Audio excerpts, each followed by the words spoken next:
a foundation which is missing from the lives of so many Christians throughout the world. Tadi pagi kita sudah mulai dengan meletakkan satu dasar fondasi yang hilang atau tidak ada dalam kehidupan begitu banyak orang Kristen di dunia ini. I am not the only man in the world that understands these things. Ya, tapi saya bukan satu-satunya manusia di bumi yang memahami hal ini. There are many people. Ada banyak juga orang yang tahu itu. But unfortunately, the majority of people today Tapi sayangnya kebanyakan mayoritas orang-orang yang have never sekarang ini discovered this foundation. tidak pernah menemukan dasar kerohanian ini. So I'm going to have to continue. Jadi saya harus melanjutkan apa yang saya sudah sampaikan tadi. I'm not Sesi going to pertama. change the subject here. Tapi saya mau ubah temanya sekarang. Genesis chapter 2 and verse 7. Kejadian 2 ayat yang ke-7. And the Lord God formed the man Dan Tuhan Allah membentuk manusia itu from the dust of the ground. dari debu bumi. So this is where we begin tanah. to see man as he was intended to be on this earth. Jadi di sini kita melihat manusia sebagaimana dia ditetapkan atau dimaksudkan Tuhan untuk ada eksis di bumi. What is the basis of this? Genesis 2 verse 7. Apa dasar dari Kejadian 2 ayat 7 ini? You'll find it in Genesis chapter 1 verse 28. Saudara dapatkan dasarnya Here's the dari Kejadian reason. 1:28. Here is the reason. Ini alasannya.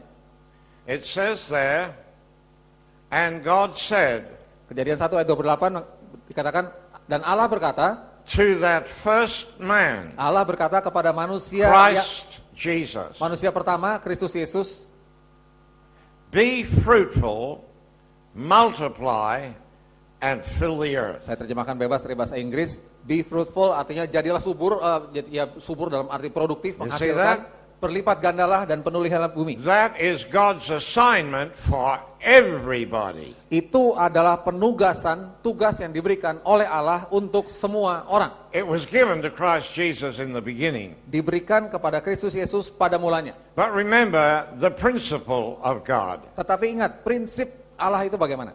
That with the trees and the plants and whatever, Sebagaimana dibahas di sesi 1 tentang pohon-pohon yang dia ciptakan itu, God said, I put the seed in everything. Allah berkata prinsip kerjanya adalah dia menempatkan benih dari pohon di dalam pohon itu. So God only created the one man, Jadi Allah menciptakan hanya satu manusia, Christ Jesus, yaitu Kristus Yesus. who was pure spirit. Dia roh murni ketika diciptakan. God said to that man, Dan kepada manusia itu, be fruitful Allah berkata, and jadilah subur, multiply. produktif, and berlipat fill the ganda, earth. dan penuhilah bumi. So he decided to do exactly what God said. Jadi manusia pertama itu memutuskan untuk melakukan tepat seperti yang Allah perintahkan. Hide it in your heart. Mari simpan di hati saudara. This is your assignment also. Ini juga tugas yang Allah berikan kepada setiap saudara. That's another subject, so I'm not going to go into that. Itu satu tema khusus yang lain, saya nggak akan masuk ke situ sekarang ini. But here we are finding that first man, Christ Jesus, Jadi di sini kita dapati bahwa manusia itu, Kristus Yesus, he's doing what he was told to do. dia melakukan apa yang diperintahkan kepadanya. Now, first of all, Pertama-tama, how did God beget us? bagaimana Allah memperanakan kita? Did he sort of look all around heaven to find a woman in order to procreate? Apakah Allah itu mencari seorang wanita gitu yang wanita yang bisa dia nikahi di surga itu supaya dia bisa menghasilkan keturunan? No. Tidak. Why? Kenapa? Because God could procreate out of himself. Karena Allah mampu melahirkan keturunan dari dirinya sendiri. If you're taking notes, this is the Epistle of James, chapter 1 and verse 18. Kalau saudara mau catat, ayatnya Yakobus 1 ayat 18. And what does he say? Apa yang dikatakan di situ? He says, Allah berkata, of his own will, God begat you. ya katakanlah Yakobus yang bilang, Allah memperanakan kita dari kehendaknya sendiri. Of his own will. Dari kehendaknya sendiri. God did not require any assistance from anybody outside of himself. Jadi Allah tidak tidak memerlukan bantuan dari siapapun di luar dirinya untuk melakukan apapun. Now, on the earth today, Nah, di bumi sekarang ini, none of you men can reproduce on your own. kita yang ya manusia atau yang laki-laki tidak bisa menghasilkan keturunan kalau kita tidak punya istri. Now, you women, you've got the womb, but you cannot procreate on your own either. Kalian yang wanita, yang perempuan punya rahim, tapi juga tidak bisa melahirkan keturunan tanpa punya suami. So reproduction on this earth Jadi proses reproduksi di bumi is limited to an egg and a seed. Jadi proses reproduksi di bumi dibatasi, dikondisikan harus ada benih dan harus ada sel telur. Benih The itu sperma. woman supplies the egg and the man supplies the seed. Ya pakai istilah ini aja, wanita menyediakan sel telur, laki-laki menyediakan benih, memberikan benih. And procreation takes place. Ketika itu bertemu, terjadilah proses kelahiran. So, Katakanlah begitu what did ujung-ujungnya. God say? Jadi Be Tuhan bilang apa? fruitful Hendaklah kamu berlipat Multiply subur, berproduktif, and berlipat ganda, fill the earth. dan penuhilah bumi. So one day I said to God, Jadi satu hari saya bilang begini pada Tuhan. I said, Father, Saya bilang, Bapak, my wife and I have had 5 children. saya dan istri saya sudah menghasilkan 5 orang anak. We have 17 grandchildren. Sekarang anak-anak saya sudah menghasilkan Now 17 cucu buat kami. We have 12 great Dan grandchildren. sekarang sudah punya 12 cicit. Lord, I think we've done our little bit toward filling the earth. Jadi saya bilang, Tuhan, saya dan istri saya sudah melakukan cukuplah untuk memenuhi bumi ini. And Father said to me, Lalu Allah Bapa berkata pada saya, that's got nothing to do with it. manusia-manusia yang dilahirkan itu tidak ada urusannya dengan perintah yang Allah berikan di Kejadian 1 ayat 28. Why? Kenapa? Because in my travels, Karena dalam perjalanan saya I meet a lot melayani, of people. saya ketemu dengan banyak orang. I pray for a lot of people. Saya mendoakan banyak orang. I have people come and ask me to pray for various things. Dan orang datang pada saya minta didoakan untuk berbagai hal. Many parents have come to me. Banyak orang tua telah datang kepada saya. Would you come and pray for our family? Dan mereka bilang, tolong datang dan doakan keluarga kami. Because even Christian families, Karena ternyata sekalipun keluarga-keluarga Kristen, many times the children are not walking in the footsteps of their parents. seringkali anak-anak mereka tidak hidup dalam katakanlah jejak rohani seperti papa mamanya. The parents Orang tuanya, may be Christians, mungkin orang tuanya Kristen tanda kutip, but the children tapi anak-anaknya, are running wild. wah anaknya liar. I know of pastors' children Saya kenal anak-anak pendeta, that have gone wild, wah yang liar sekali. involved in drugs and all kinds of things. Terlibat narkoba, terlibat hal yang serba dinamis. Brother, pray for us. Lalu mereka bilang, Tuhan, saudaraku tolong doakan kami. Why is this? Kenapa begitu? He said, be fruitful and multiply and fill the earth. Tuhan berkata, jadilah produktif, berlipat ganda dan penuhi bumi. But in James chapter 1 and verse 18, Tapi kembali ke Yakobus 1 ayat it 18, says that God says, of his own will he begat us. dikatakan bahwa dari kehendaknya sendiri Allah memperanakan kita. But that's not the end of the verse. Tapi belum berakhir di situ ayatnya. He says, so that we, Selanjutnya dikatakan those that God has reproduced, supaya kita, yaitu orang-orang yang Will sudah diperanakan become oleh Allah, akan menjadi the first fruits menjadi buah-buah sulung. Menjadi yang of sulung di antara banyak a saudara. worldwide harvest. Menjadi buah sulung dari tuaian yang bersifat berskala dunia. What is the first fruits? Apa yang dimaksud dengan buah sulung? God said to Israel, Satu kali Allah berkata pada Israel, before your harvest is ready to be brought in, sebelum ladang yang kamu tanam itu siap untuk dituai seluruhnya, I want you to go out and have a look. aku ingin kamu pergi ke ladang itu dan And perhatikan. you will see there'll be probably just a few stalks standing up where the grain is already mature. Dan di antara semua tanaman itu, katakanlah gandum, ada beberapa gandum yang sudah keluar bulirnya dan sudah matang. Yang lain belum keluar, yang ini udah keluar dan matang. So the harvest is not ready yet. Jadi yang lain belum bisa dituai. It's still being matured. Masih sedang But already, didewaskan, dimatangkan. there is some stalks there Sebelum yang lain matang, ada beberapa gandum yang sudah matang dan berbulir. that are already mature. Sudah siap dituai, sudah God said, pick dewasa. them. Dan Tuhan bilang, petiklah itu. Bring them into the temple Lalu bawa yang gandum yang sudah and dipetik itu wave ke bait them Allah. before the Lord. Dan lambai-lambaikanlah itu di hadapan Tuhan. And this is what it symbolizes. Dan itulah yang dilambangkan dengan Whatever those grains that are mature, whatever they are, Tuhan bilang begini, sekualitas, jadi kualitas dari gandum yang sudah matang yang dilambai-lambaikan itu That's- akan sama dengan kualitas yang lain-lainnya. Yang lain akan ngikutin yang itu kualitasnya. in terms of their maturity of the grain that they were intended to be. Ya, jadi yang lain nanti yang kalau matang berbulir semuanya akan punya kualitas sama seperti yang matang duluan itu, seperti buah sulungnya itu. Whatever they are, Apapun yang lainnya itu. that's what the whole harvest will be. Ya, jadi sebagaimana buah sulungnya, demikianlah seluruh tuaian yang lain akan jadi. Can you hear this? Saudara bisa tangkap ini maknanya? This is God's rule or law, if you like, of first fruits. Nah, inilah hukum Tuhan tentang buah sulung. So what does he say? Jadi apa yang dia katakan? He begat us Dia memperanakan kita so that we might be supaya kita bisa menjadi the first fruits, buah-buah sulung. the already mature Ya, buah-buah sulung artinya yang sudah matang duluan. in the will and purpose of God. Matang duluan dalam kehendak dan rencana Tuhan. And then what do we represent? Lalu setelah kita matang itu kita We represent menampilkan the apa? entire harvest of this world. Maka kematangan kita dalam Kristus itu melambangkan kematangan yang akan dicapai juga oleh semua manusia di bumi. What does the Bible tell me? Alkitab bilang apa? There is coming a day Nanti akan datang harinya when every knee will bow to the Christ, ketika setiap lutut akan bertelut kepada Kristus and every tongue will confess that Jesus Christ is Lord. dan setiap lidah akan mengaku bahwa Yesus Kristus adalah Tuhan.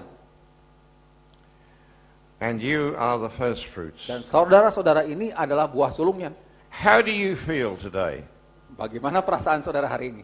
about being the first fruits company? Bahwa saudara menjadi kelompok buah sulung buat That dunia. you would be happy Saudara akan bahagia. for the entire harvest of the world to be just like you. Pertanyaannya, kalau saudara cuma segini saja, segini doang, apakah saudara puas nanti seluruh dunia jadinya cuma kayak kita sekarang gini? Oh Lord, give me a little more time. Mungkin kita bilang, Tuhan beri saya sedikit waktu lagi untuk jadi dewasa. Oh God, help me. Tuhan tolong saya. I know you created me in Christ. Saya tahu engkau telah ciptakan saya di dalam Kristus. I know the Christ is in me. Saya tahu Kristus tinggal di dalam saya. But Lord, I want to become mature in you. Tapi Tuhan, saya mau jadi dewasa dalam engkau. Then I will be an example to the harvest. Setelah saya jadi dewasa, itulah saya akan jadi teladan, role model buat seluruh tuaian yang lain. Be fruitful, multiply, and fill the earth. Jadilah produktif, berlipat gandalah, dan penuhilah bumi.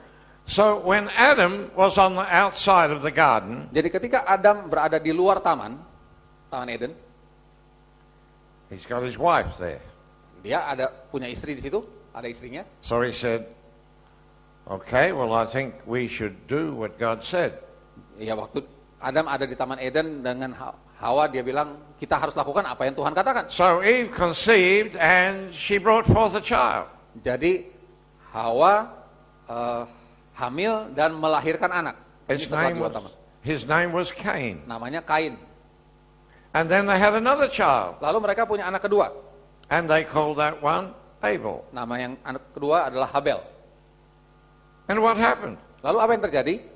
This first boy Anak yang pertama ini, Kain, that was brought forth out of Adam yang lahir dari Adam, murders his brother. dia membunuh adiknya. Is this what God wanted? Inikah yang Tuhan inginkan? I don't think so. Saya kira tidak. I don't think so. Saya kira tidak begitu.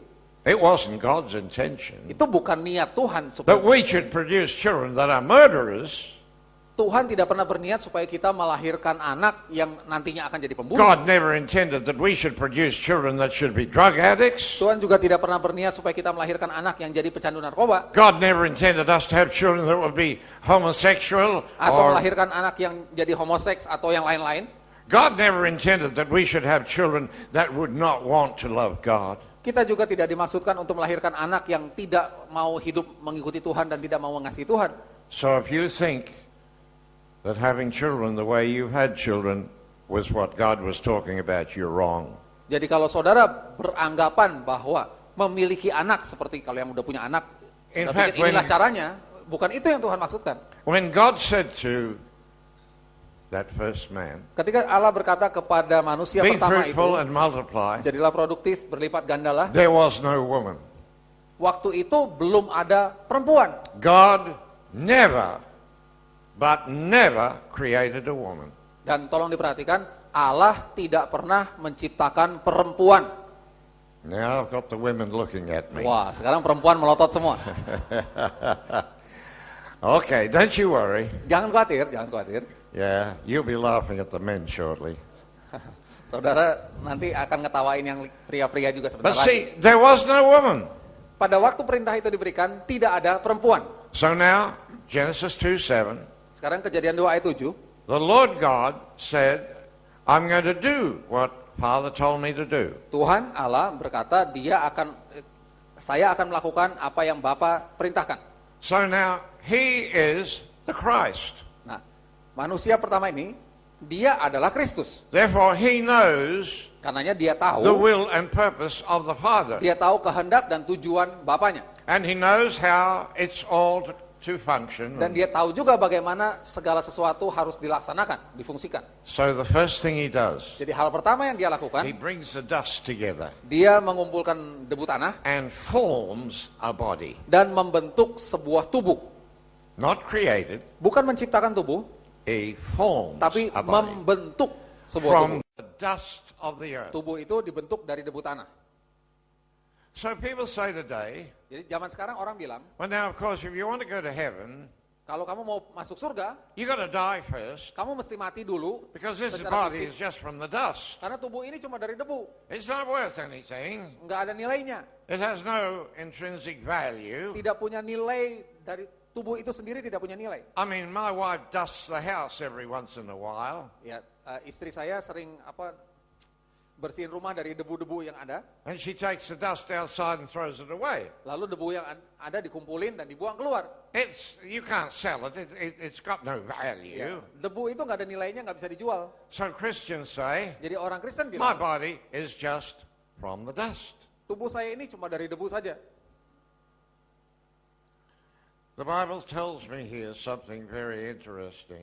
Nah, Alkitab menyampaikan sesuatu yang In sangat verse menarik. 19, chapter 2, Kejadian 2 ayat 19, it says, the Lord God formed every beast of the field dikatakan Tuhan Allah membentuk setiap binatang di padang and all the fowls of the air, dan semua burung di udara, and he brought them to Adam dan membawa mereka semua itu and kepada said to Adam Adam, dan berkata pada Adam, I'm giving you the right to name all of these animals and whatever else was there. aku memberi kamu hak untuk memberi nama kepada semua binatang ini. Now, understand, Mari pahami, you see, here's our problem. ini ada masalah. We read that there, but never truly understand what Father is saying. Kita baca ayat ini tanpa pernah betul-betul memahami apa yang sesungguhnya dikatakan oleh Bapa. That's why sometimes it takes quite a few sentences to explain to you what Father is really saying. Karenanya perlu waktu cukup lama untuk menjelaskan apa sih yang sebetulnya dimaksudkan oleh Bapa. When he said to Adam, I give you the right to name these animals, Ketika Allah berkata pada Adam, aku memberi kamu hak untuk memberi nama binatang-binatang what ini. does the name in the Bible represent? Nama di dalam Alkitab itu menggambarkan apa? It represents the nature of the person or the animal or whatever. Nama menggambarkan kodrat, sifat dasar dari manusia. So in Israel, their children were named according to their nature. Jadi di Israel anak-anak itu diberi nama sesuai dengan karakter mereka. And this is very important. Dan ini sangat penting. So here's the animals. Jadi binatang-binatang itu dihadirkan di hadapan Adam. And so Adam has the right now to declare their nature. Dan sekarang Adam diberi hak untuk mendeklarasikan, memproklamirkan kodrat atau sifat dari binatang-binatang itu.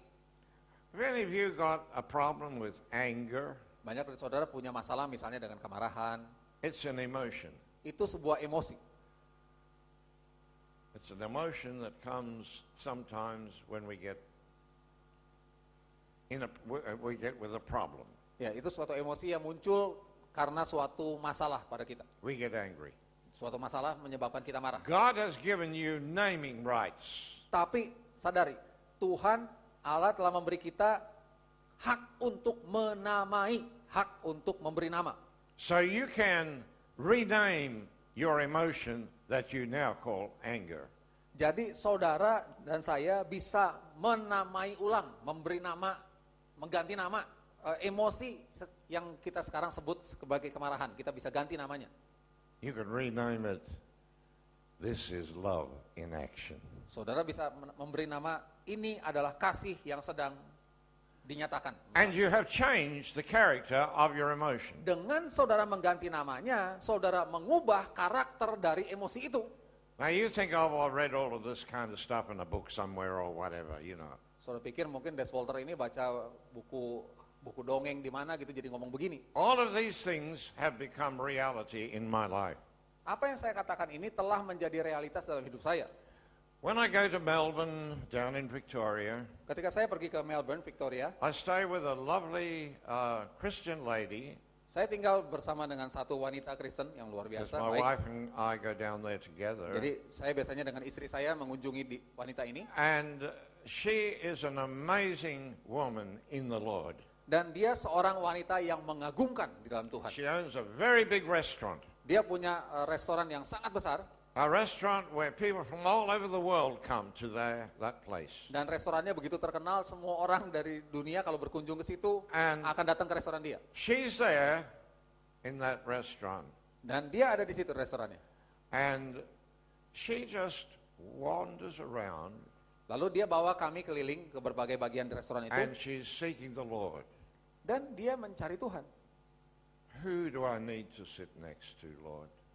Dia bilang begini, ketika tamu-tamu ada di situ, dia tanya, Inevitably saya the harus duduk Lord di will sebelah lead tamu yang her. mana. The Lord will lead her to a person. Lalu Tuhan akan memimpin dia untuk duduk di meja, suatu meja yang ada tamunya. And she'll just draw up a chair and just sit beside them. Jadi dia langsung tarik kursi, duduk di samping tamunya yang lagi makan itu.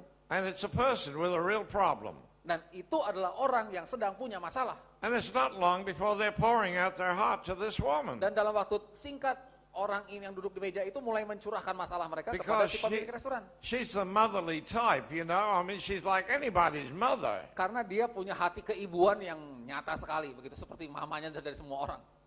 Then she begins to express Nah, Christ. setelah itu dia mulai mengekspresikan Kristus kepada tamunya ini. Many, many people have come there. Ada banyak orang datang ke restorannya. I've really found reality in Christ. Dan mereka yang datang ke restorannya ngobrol dengan dia telah menemukan realitas dalam Kristus. Here's the story I want to share with you. Nah, ini kisah yang saya ingin bagikan pada saudara. Her daughter Anak perempuan dari was pemilik moving restoran house, pindah rumah and she had a cat. dan dia punya seekor kucing. This cat's about this big, Ya, kucingnya sebesar beginilah, like a young lion. seperti anak singa begitu. It was a massive cat. Keker banget dah kucingnya gitu, gede. Now, I didn't tell you, but this lady, Tapi si wanita ini she brings stale bread and scraps from the restaurant dia, home. dia bawa roti-roti yang udah basi atau sisa-sisa makanan dari restoran dia bawa pulang. And every morning, Dan tiap pagi she goes out with her basket. dia keluar dengan keranjangnya. She has a grass lawn at the back.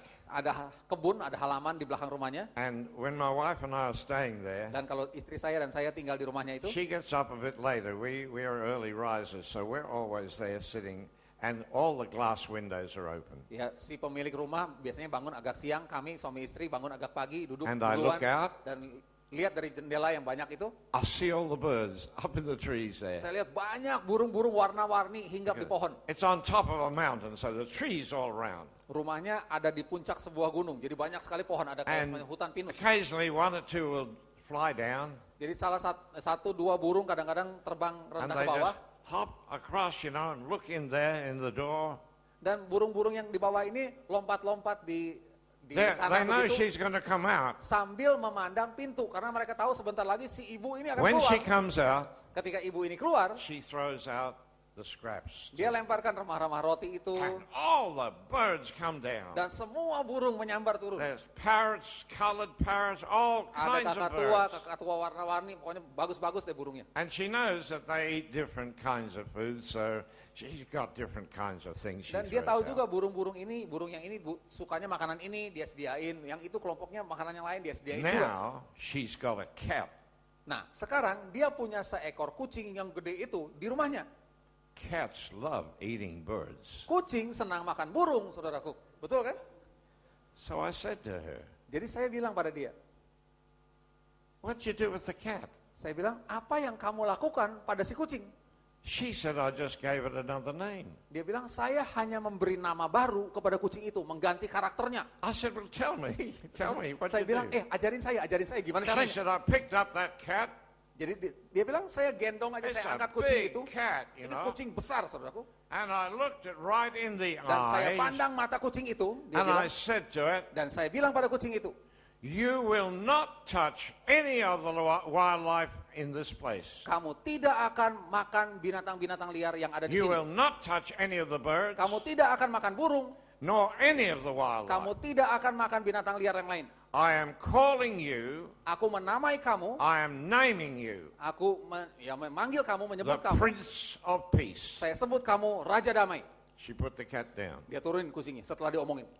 And I will tell you honestly, Dan sejujurnya saya telah menyaksikan dan cerita pada saudara, I was there at that time, saya ada di situ waktu itu. and here's all the birds feeding. Nah, semua burung lagi turun menyambar makanan. There's the cat lying on the lawn in the middle of them. Si kucing duduk berbaring di situ di sekeliling burung. Di sekelilingnya ada burung. Si kucing diam aja In the berbaring. middle of all those birds. Di tengah-tengah burung-burung di sekitarnya si kucing tidur. And he's just lying there, Ya, dia berbaring aja, bukan tidur, berbaring saja. He never even flicked his tail or anything. Dia bahkan mengebaskan ekornya pun tidak, kucing ini. Would you have done that? Maukah saudara melakukan itu? This is real. This is not a made-up story. Ini bukan cerita yang dibuat-buat, saudara. Ini I want to beneran tell you, terjadi. there is a reality that you must yet come into. Saya mau in katakan pada God. saudara, ada suatu realitas yang masih perlu kita masuki. The reason why I am so bold in preaching this, Alasan kenapa saya begitu berani memberitakan hal ini, because I am not teaching you anything that I have not experienced as reality in my life. karena saya tidak akan mengajarkan pada saudara apapun yang belum pernah menjadi realitas dalam hidup saya. I would not be preaching this to you if it did not work for me. Saya tidak akan khotbahkan ini pada saudara kalau tidak pernah berhasil difungsikan So- dalam hidup saya. You can argue with me all you want. Jadi saudara boleh mendebat saya terserah saudara. It works for me. Yang pasti dalam hidup saya ini Everything that berhasil I've told diterapkan. you works for me. Semua yang saya katakan pada saudara telah berhasil diterapkan dalam hidup Maybe saya. not as perfectly as I would like yet, Mungkin belum sesempurna yang saya inginkan, but it works for me. tapi sudah bisa diterapkan. And I'm reaching out to the Lord Dan saya masih terus menjangkau pada Tuhan that He will continue to lead me on supaya in this Dia experience. terus memimpin saya, melanjutkan saya dalam perjalanan rohani ini. So, He brought the dust together and formed the body. Kembali ke Kejadian 2 ayat 7, Tuhan Allah itu mengumpulkan debu tanah dan membentuk sebuah tubuh. Why did the Lord God form a body for the man? Kenapa Tuhan Allah membentuk sebuah tubuh bagi manusia itu? Because He was Christ. Karena dia adalah Kristus. Therefore, He knew of God's program on the earth. Karena dia Kristus, dia tahu seluruh program Allah atas dunia ini. And He knew that God required a body. Dan dia tahu bahwa Allah membutuhkan sebuah tubuh. So He formed the body for this man. Jadi dia bentuk tubuh itu untuk manusia ini. Now, that body was just a body. Nah, tubuh itu ya hanya sebuah tubuh saja. Didn't have any life in it. Tidak mengandung kehidupan sama sekali. Couldn't move, couldn't stand up, Tidak bisa nothing. bergerak, tidak bisa duduk, So what berdiri. does He do? Jadi apa yang dia lakukan? Because just a body that's got no life is no use to God. Karena tubuh yang tidak mengandung kehidupan tidak ada gunanya buat Allah. So, what does he do? Jadi apa yang dia lakukan? Does he give it a blood transfusion? Apa ditransfusi darah? No. Tidak. What does he do? Apa yang dia lakukan? He breathes into the nostrils of that form the breath of life. Dia menghembuskan nafas kehidupan ke dalam lubang hidung dari tubuh itu.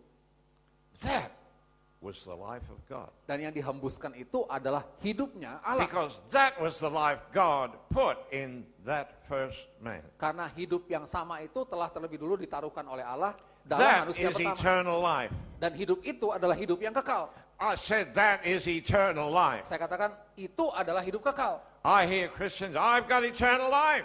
Saya sering dengar orang Kristen bilang, I'm going to live forever. orang Kristen bilang, saya punya hidup kekal, saya akan hidup selamanya. Oh, so you're not going to die. Saya bilang, oh kalau gitu kamu nggak akan mati. Oh, yes, you've got to die first. Dia bilang, oh enggak, harus mati dulu dong.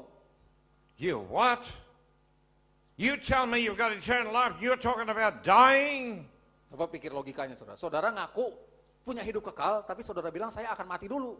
I had an insurance agent come not that long ago at home. Baru-baru ini ada seorang agen asuransi datang ke rumah saya. He was selling insurance for funerals. Dia menjual asuransi yang hasilnya itu nanti kalau mati bisa Because pakai buat ngubur gitu lah. The average funeral in Australia costs you about $15,000 or something. They Karena said. ya penguburan kalau secara biasa nggak mewah, butuh ongkos 150 jutaan rupiah kalau di And Australia. he said to me, he said, you know, if you die, he said, your wife's going to have to find all that money and she probably hasn't got it. Dan dia bilang pada saya, kalau nanti kamu mati, istri kamu belum tentu punya $15.000. Well, I said, sir, listen, you know, you've got a problem here because I don't intend to die. Dan saya bilang pada agen asuransi itu, wah Anda punya masalah. Saya, And he looked at me for a saya minute. tidak berniat mati. Si agen I said, I'm asuransi not mandangin saya. drunk. Saya bilang, saya I'm nggak not mabok. on drugs. Saya bukan lagi pakai narkoba. I said, God has given me eternal life. Saya bilang, Allah telah memberi saya hidup kekal. Because he said, Karena Allah berkata, he that hears my word Allah berkata, barang siapa mendengar and firman-Ku believes on the one that sent me dan Yesus Kristus berkata, barang siapa mendengar perkataanku dan percaya has akan Dia yang telah mengutus aku, eternal life. orang yang mendengar itu Not memiliki hidup will kekal. get eternal life after you die, Bukan akan dapat hidup kekal setelah but you mati. have now eternal life. Tetapi barang siapa yang dengar, maka sekarang And you juga punya shall hidup not kekal. perish, Dan tidak akan binasa, but you are passed from death unto life. tapi akan beralih dari kematian kepada kehidupan. Come on, beloved, listen. Ayo saudara, dengar ini. Is this what the Bible says? Bukankah Alkitab berkata itu? You believe what the Bible says? Saudara percaya apa yang Alkitab katakan? Is this not what God is saying to you? Bukankah ini yang Allah katakan And pada you saudara? tell me you've got eternal life because you gave your heart to Jesus, Dan saudara katakan saya punya hidup kekal karena sudah terima Yesus. and yet you're waiting to die. Namun saudara masih mikir mati. That doesn't make any sense. Itu kan jadi nggak logis. No wonder the world doesn't take much notice of us. Tidak heran kalau dunia ini tidak menganggap kita orang-orang Kristen. You see? These things are very important for us. Nah, perkara-perkara ini sangat penting buat kita. You might not like the fact that I'm saying some of these things, Mungkin saudara tidak suka saya menyebut hal-hal ini, gitu. but I want to tell you, Tapi saya mau menyampaikan this pada is saudara, reality. inilah realitas. We're talking about reality, Kita sedang bicara tentang realitas. where a person knows that what God says is the reality of life. Kita adalah orang-orang yang tahu bahwa apa yang Allah katakan adalah realitas hidup kita. Eternal life is the life of God. Hidup kekal adalah hidupnya Allah. Why did Jesus Christ die on the cross? Lalu kenapa Yesus Kristus mati di kayu salib? Well, if you've been taught and trained as I was when I was back in the church, Kalau saudara pernah diajari he seperti saya, died for the sins of the world. kita diajari dalam kekristenan, Yesus Kristus mati untuk menebus dosa manusia, menebus dosa-dosa, So he could forgive us. supaya kita bisa diampuni. I don't think so. Saya kira tidak. bukan itu. I haven't got time to go into all of the details here, but let me tell you, Saya tidak punya waktu untuk membahasnya secara Jesus rinci. Christ died on the cross Tapi Yesus Kristus mati di kayu salib as you sebagai saudara to do one thing. untuk melakukan satu hal. It's not, the sin question is not the issue. Dosa bukan hal yang jadi masalah utama atau topik utama dalam Because kematian di kayu salib when itu. Christ came, the law finished. Karena ketika Kristus datang, hukum Taurat berakhir. No more law once Christ came. Jadi setelah Kristus datang, tidak ada lagi penegakan atau penerapan hukum. And if there's no law, the Apostle Paul said, there is no sin. Dan kalau tidak ada lagi hukum, aturan hukum, tidak pernah bisa ada dosa. Dosa kan melanggar hukum. You understand this? Sudah ngerti? Kalau hukumnya ditiadakan, dosa tidak bisa ada. Listen, in Australia, Di Australia, you have to drive on the left-hand side of the road. saudara harus nyetir di sebelah kiri jalan, seperti di sini. That's the right side. Di Australia, nyetir di bagian kiri jalan itu adalah sisi yang benar untuk On the mengendarai left kendaraan. side, you see. Harus di kiri. That's a law. Itu aturan hukum di Australia. And the law says, Dan hukum itu mengatakan, if you drive on the right-hand side of the kalau road, kamu berani nyetir di sebelah kanan jalan, if you live long enough, kalaupun nggak mati, ditabrak, you're going to have a heavy fine to pay. kamu harus bayar denda besar You see? akibat pelanggaran itu. Why? Kenapa? Because that's the law. Karena hukumnya harus nyetir di bagian kiri. If there was no law, Sekarang bayangkan, kalau tidak pernah ada aturan hukum harus nyetir di kiri, I could drive down the right-hand side, I could drive down the left-hand, I could drive down the middle, I could drive anywhere, and the police could not touch me. maka saya bisa jalan di kiri, bisa jalan di kanan jalan, bisa nyetir di tengah-tengah jalan, polisi nggak bisa salahkan saya karena saya tidak melanggar hukum. Emang hukumnya Are nggak you ada. hearing me? Sudah ngerti? The church has put everybody under the law. Yang menjadi masalah, yang namanya gereja sekarang ini menempatkan umatnya di bawah aturan. And I'm not mad with anybody. Saya tidak marah pada siapapun. I'm not here to try and destroy the church. Saya juga datang sini bukan untuk I'm menghancurkan just gereja, telling bukan. you, Tapi saya mau katakan, it hurts me kondisi yang sekarang when I ini realize that melukai hati saya. people are still under the law. Karena saya menyadari sekarang pun ternyata manusia atau orang Kristen masih ditempatkan di bawah aturan hukum.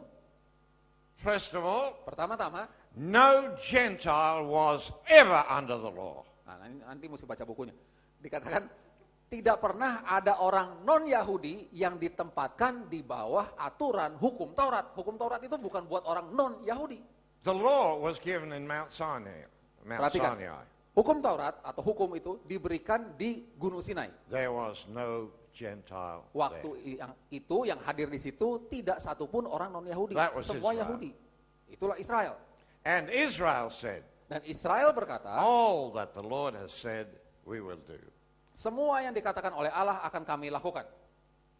So they were under the law. Jadi orang Israel berada di bawah If you hukum. committed adultery in Israel, Kalau saudara melakukan perzinahan di Israel zaman dulu itu, they'd take you out in the paddock and stone you to death. maka mereka akan seret saudara ke lapangan, dilemparin That was batu the law. sampai mati. And so today, Itu hukumnya. if you sin Jadi sekarang kalau saudara and you don't berdosa ask God to forgive you, dan saudara tidak minta Tuhan mengampuni saudara, you're in big trouble.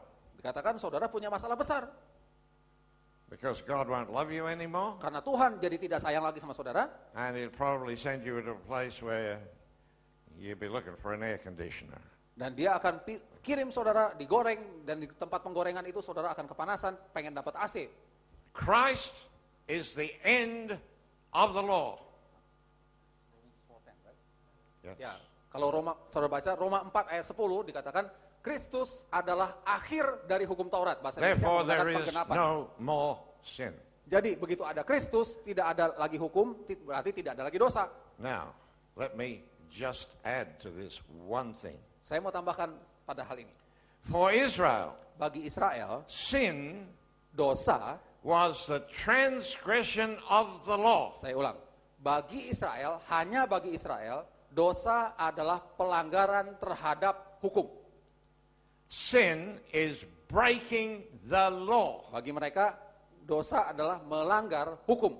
If we're not under the law, we could not break the law. Tapi kalau Kalau kita tidak pernah ditempatkan di bawah hukum, kita tidak bisa melanggar hukum. Betul?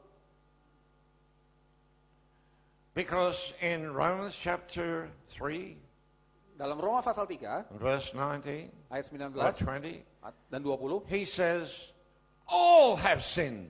dia dikatakan bahwa semua orang telah berbuat dosa. Everybody, Jew and Gentile. Semua orang, Yahudi dan non-Yahudi telah berbuat dosa. But what did they do in order to sin? Tapi apa yang mereka lakukan ketika dikatakan mereka berdosa? Did they break the law? Apakah mereka melanggar suatu hukum? Nothing to do with the law whatsoever. Bagi yang non-Yahudi, pelanggaran itu tidak ada, dosa itu tidak ada kaitannya What does dengan it hukum. say? Apa yang dikatakan? All have sinned Semua orang telah berbuat dosa and you came short of the glory of God. dan menjadi kekurangan atau kehilangan kemuliaan Allah. The word sin Kata dosa in the Greek language dalam bahasa Yunani has nothing to do with judgment, tidak ada kaitannya dengan penghakiman punishment, atau penghukuman or hell or anything atau else. neraka atau apapun. The word there is actually a sporting term. Jadi kata Yunani yang diterjemahkan And sebagai it dosa applies to the games in Greece, the Olympic Games they had there. adalah istilah olahraga yang diterapkan dalam suatu olimpiade di sana. If a man shot the arrows at the target Jadi kalau seorang pemanah melepaskan anak panah kepada targetnya, kepada sasaran, and he missed the bullseye, dan dia meleset dari sasaran yang di tengah itu, the crowd would call out, maka orang yang nonton akan Hamatia, Hamatia, Hamatia. orang yang nonton akan bilang You sinned, you sinned, you sinned. harmatia. Harmatia itu diterjemahkan jadi dosa. Jadi semua orang akan bilang kamu berdosa, berdosa. Artinya So what did meleset. they do to that man? Lalu orang yang meleset melepaskan panah ini Did diapain? they put him in jail? Apa dipenjarakan? Did they kill him? Apa dibunuh? No. Tidak. They gave him another 5 arrows. Mereka kasih lagi dia 5 anak panah. Said, come on, I think next time you can probably hit Mereka that bilang, target. ayo lepaskan lagi panahnya, lain kali kamu bisa kena sasaran. This is God. Itulah Allah. The mark, let me just finish this. Ya, saya It's tuntaskan. like God has put a mark on the wall. Jadi sepertinya sekarang Allah itu menempatkan satu tolok ukur, satu patokan di tembok. Because the actual meaning of harmatia is to miss the mark. Jadi pengertian asli dari harmatia yang diterjemahkan dosa Nothing to do with the law. adalah meleset dari sasaran. Ada sasaran, This is ada target, missing the meleset. mark. Nah, meleset dari sasaran. What is the mark? Sasarannya atau The targetnya apa? mark is the standard of the character of Jesus Christ. Sasarannya adalah karakter Kristus. Itulah yang jadi standar, karakter Kristus.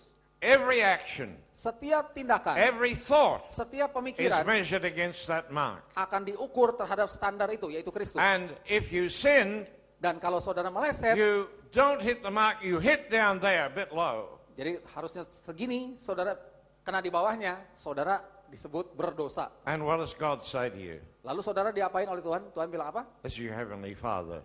Bapak surgawi, saudara akan bilang apa?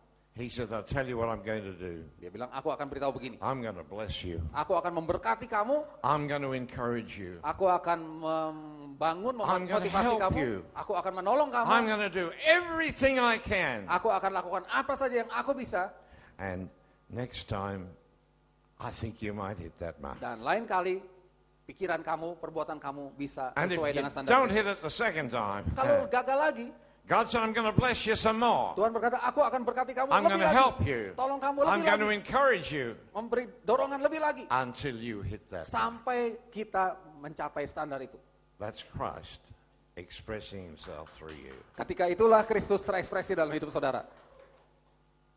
I don't know why the religious world will not teach you that. Saya tidak tahu kenapa dunia agama, ya dunia kekristenan tidak mengajarkan ini kepada umatnya. I am not a theologian. Saya bukan ahli teologi. I thought one day, or rather one day, some of the pastors said to me, Des, you need to learn the Greek and Hebrew. Satu hari para pendeta teman-teman saya bilang, Des, kamu perlu belajar bahasa Ibrani dan bahasa Yunani. If you learn the Greek and Hebrew, then you'll be a better preacher. Kalau kamu sudah bisa bahasa Yunani dan Ibrani, kamu akan jadi pengkhotbah yang lebih hebat, lebih bagus. Rubbish. It wasn't that made me a better preacher. Omong kosong. Saudara kalau mau jadi pengkhotbah bagus bukan karena pinter Ibrani dan Yunani. And I don't know too much Greek. Dan saya juga tidak tahu terlalu banyak bahasa Yunani atau But Ibrani.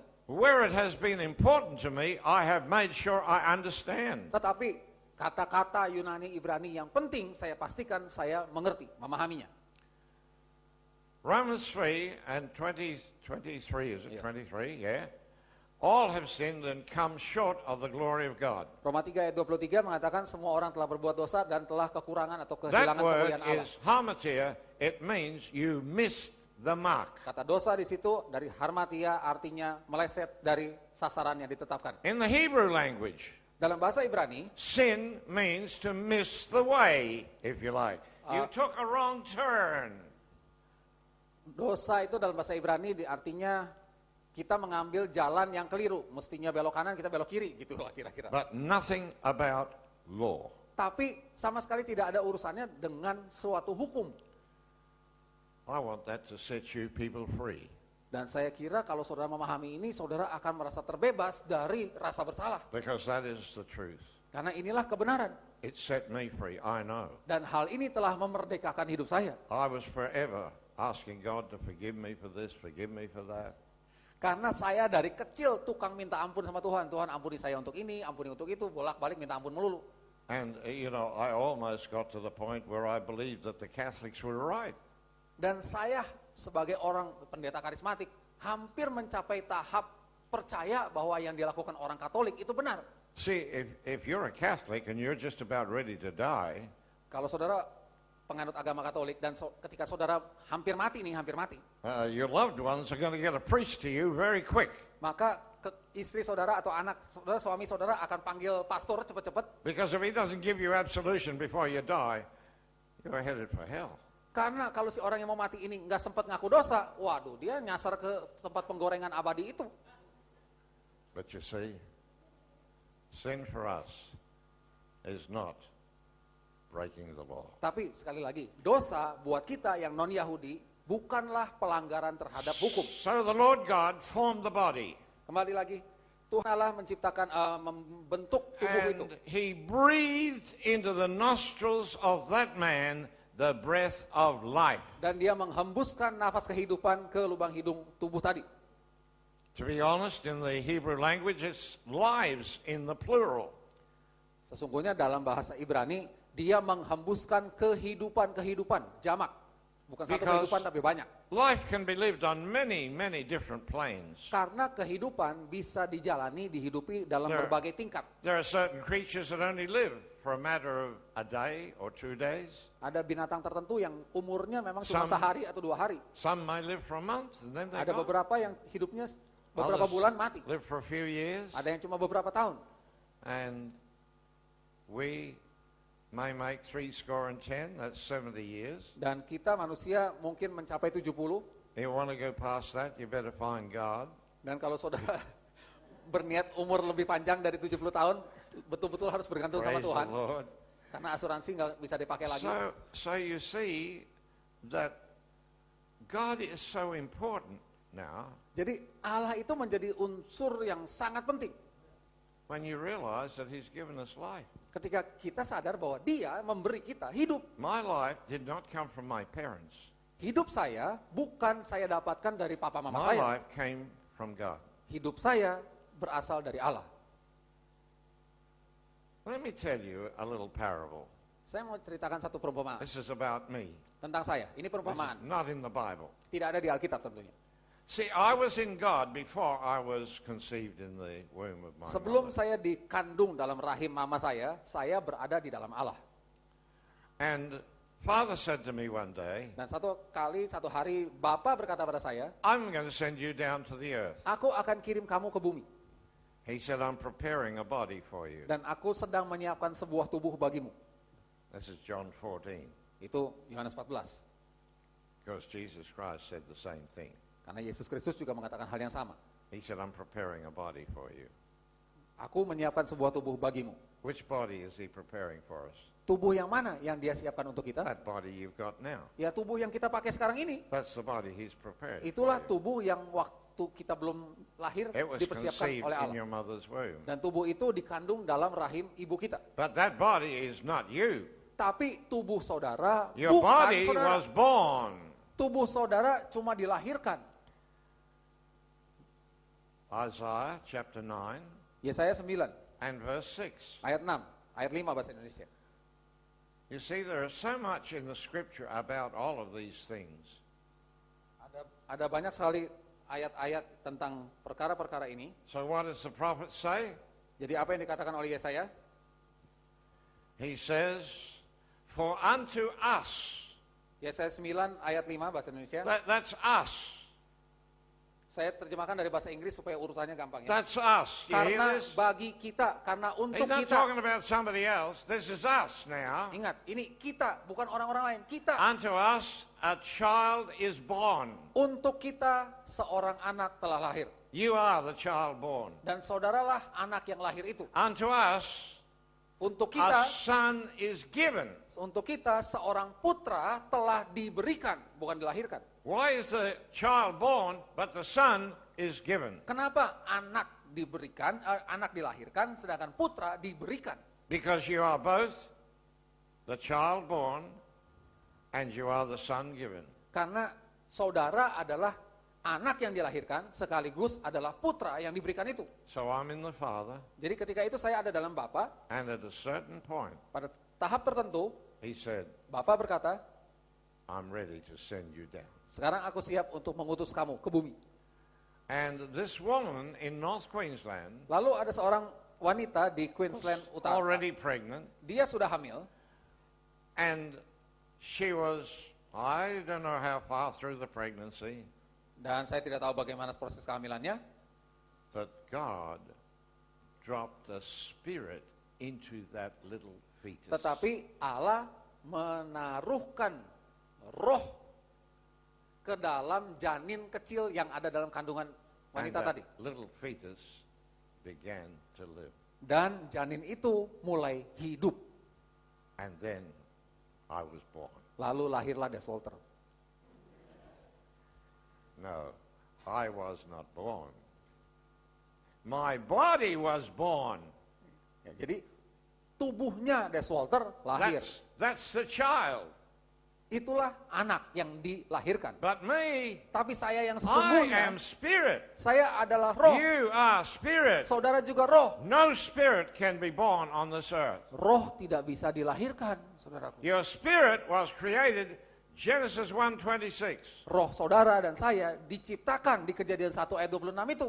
You see how you have to go back to the beginning in order to get the story straight. Sekarang saudara mengerti kenapa kita harus kembali ke awal mulanya Most- untuk tahu ceritanya dengan benar. Most Christians Kebanyakan orang Kristen, only consider their life from their birth to their death.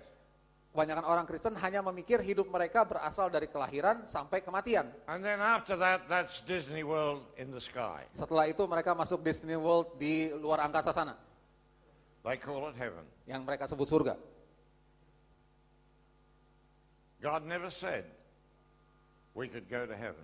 Allah tidak pernah berkata bahwa kita bisa pergi ke surga. Because heaven is not a geographic location at all. Karena surga itu tidak ada lokasi geografisnya, tidak bisa dituju. Did you hear that?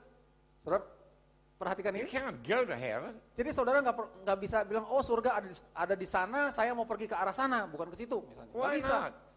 Kenapa? Because heaven doesn't have a geographic location that it's in that street, it's on the corner of this and that and something else. Ya, karena surga itu tidak ada alamatnya. Nggak bisa dibilang lewat Mars, belok kiri, ketemu Jupiter, belok kanan. Nggak bisa bilang The begitu. Apostle Paul said, Rasul Paulus bilang, we have been raised up kita telah dibangkitkan, dibesarkan, and made to sit together dan dibuat duduk in bersama-sama heavenly places di surga, di alam surgawi, now. sekarang ini. If you're not living in heaven now, Jadi kalau sekarang ini saudara tidak sedang hidup di alam surgawi, you can forget about it after you die. ya boro-boro setelah mati nanti. Sekarang aja nggak bisa, apalagi nanti. Come on.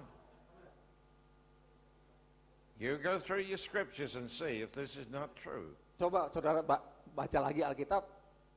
In Saudara periksa Revelation betul atau chapter tidak apa yang 3 dikatakan.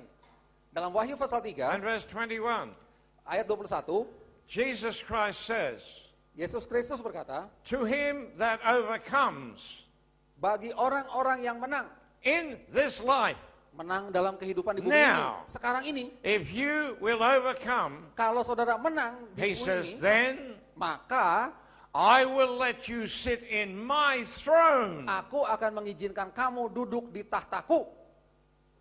That's in the heavenly realm. Itu artinya tahta itu ada di alam surgawi. And that's now. Dan itu bisa dinikmati sekarang. To sit in the throne of the Christ of God. Bayangkan, dalam kehidupan sekarang kita duduk di tahta At the Kristus. right hand of the Father. Di sebelah kanan Allah Bapa. Oh Lord, help us here. Wah, Tuhan tolong kami. See, this is reality. Inilah So- realitas, saudara. The Lord God Jadi Tuhan Allah, formed the body, Dia telah membentuk tubuh itu, breathed into the nostrils the breath of life. menghembuskan nafas hidup ke dalam lubang hidung Before tubuh itu. Jesus left the earth, Sebelum Yesus meninggalkan bumi ini, he didn't actually go anywhere, but anyway, he left the earth. ya sebetulnya dia nggak kemana-mana. Ya kita pakai istilah itu aja. Sebelum dia meninggalkan bumi, He called the disciples together. dia panggil murid-muridnya, dia kumpulin. And what did he do? Lalu apa yang dia lakukan? Did he give them a lecture? Apa dia memberikan kuliah kepada murid-murid? Oh no. Tidak. He breathed on them. Dia menghembusi mereka. That old song, I don't know whether you folk know it. Saya nggak tahu apakah kita tahu Breathe lagu. on me, breath of God. Ada lagu itu bilang, breathe on me, Fill berhembuslah atasku me roh with Allah. life anew, Penuhilah saya dengan hidup yang baru. that I may be what you made me to be. Supaya saya bisa menjadi sebagaimana yang engkau ciptakan untuk And terwujud. Christ may be seen on the earth. Dan biarlah Kristus terlihat, terpamer di bumi Breathe ini. on me. Berhembuslah atas saya Tuhan. That's the life of God. Itulah kehidupan Allah, hidup Allah. He wants to breathe on you tonight. Dan dia ingin He wants to menghembusi breathe saudara on you. hari ini. Every time you take a breath, Setiap kali saudara tarik napas, you are breathing in God. saudara sedang menghirup Allah ke dalam saudara. There are three words Ada 3 kata in the English language: dalam bahasa Inggris, wind, angin, breath, nafas, and spirit. dan roh. They're one word in the Greek. Tapi kata Ibraninya satu untuk 3 kata itu. Pneuma, P-N-E-U-M-A. Just one word. Kata Yunaninya satu. In the Pneuma. Hebrew language, Dalam bahasa Ibrani, the word ruach kata Ibraninya adalah ruach. means the wind, Artinya angin, the breath, bisa berarti and nafas, the spirit. dan juga roh. Exactly the same. Sama. So you see, God wants to breathe on you. Jadi Allah ingin berhembus atas saudara. And when you begin to take that breath, Dan ketika saudara mulai menghirup nafas which is the breath of God, hidup Allah itu, atau something nafas Allah comes itu, alive in you. sesuatu menjadi hidup You di begin dalam to saudara. see things you could not see before. Saudara akan mampu memahami, melihat You hal-hal begin yang to belum pernah hear saudara tahu. things that you never heard Mulai before. bisa mendengar hal-hal yang sebelumnya nggak bisa didengar. That's the breath of God. Itulah nafas Allah. So God put this man now. Jadi sekarang Who is he? Allah menempatkan manusia itu. Well, Siapa the dia? first man was Christ. Manusia pertama, Kejadian 1 ayat 26 adalah Kristus. And he breathed into the nostrils of this man the same life that he received from God. Lalu manusia di Kejadian 1 itu, Kristus menghembuskan nafas kehidupan kepada manusia yang sekarang dari So this man is Christ also. debu tanah itu, nafas kehidupan yang sama. Jadi You dia say, pun is that Kristus. two Christs? Lalu apakah ada 2 Kristus? No. Tidak. Because the Christ in that first man Karena Kristus yang ada di manusia is the same pertama, Christ in this man. sama juga adalah Kristus yang sama juga This seperti is di manusia dari debu. This is the first earth man. Dan manusia dari debu tanah, dia adalah manusia debu yang pertama. Is now equipped to actually live on this earth. Sekarang dia telah dilengkapi untuk hidup di bumi. And so Maka he's put into a garden. dia ditempatkan di sebuah taman. This garden contained absolutely everything that he needed. Nah, taman ini mengandung segala sesuatu, semua yang diperlukan si manusia ini. And it was a wonderful place. Dan sebuah tempat yang sangat indah. Because it was in that garden Karena di taman itu, that Adam developed his relationship with God. Perhatikan, di taman itulah Adam mengembangkan hubungannya, relasinya dengan Allah. Every day Setiap hari, he heard the voice. setiap hari dia mendengar suara Allah. He didn't see anything, Dia nggak lihat apa-apa, but he heard the voice. tetapi dia mendengar suara. Have you ever heard the voice of God? Sudahkah saudara dengar suara Allah? Because this is so important. Karena ini sangat penting. Listen, if you've never heard the voice of God, Kalau saudara belum pernah dengar suara Allah, you cannot become obedient to God. maka saudara tidak bisa taat kepada Allah.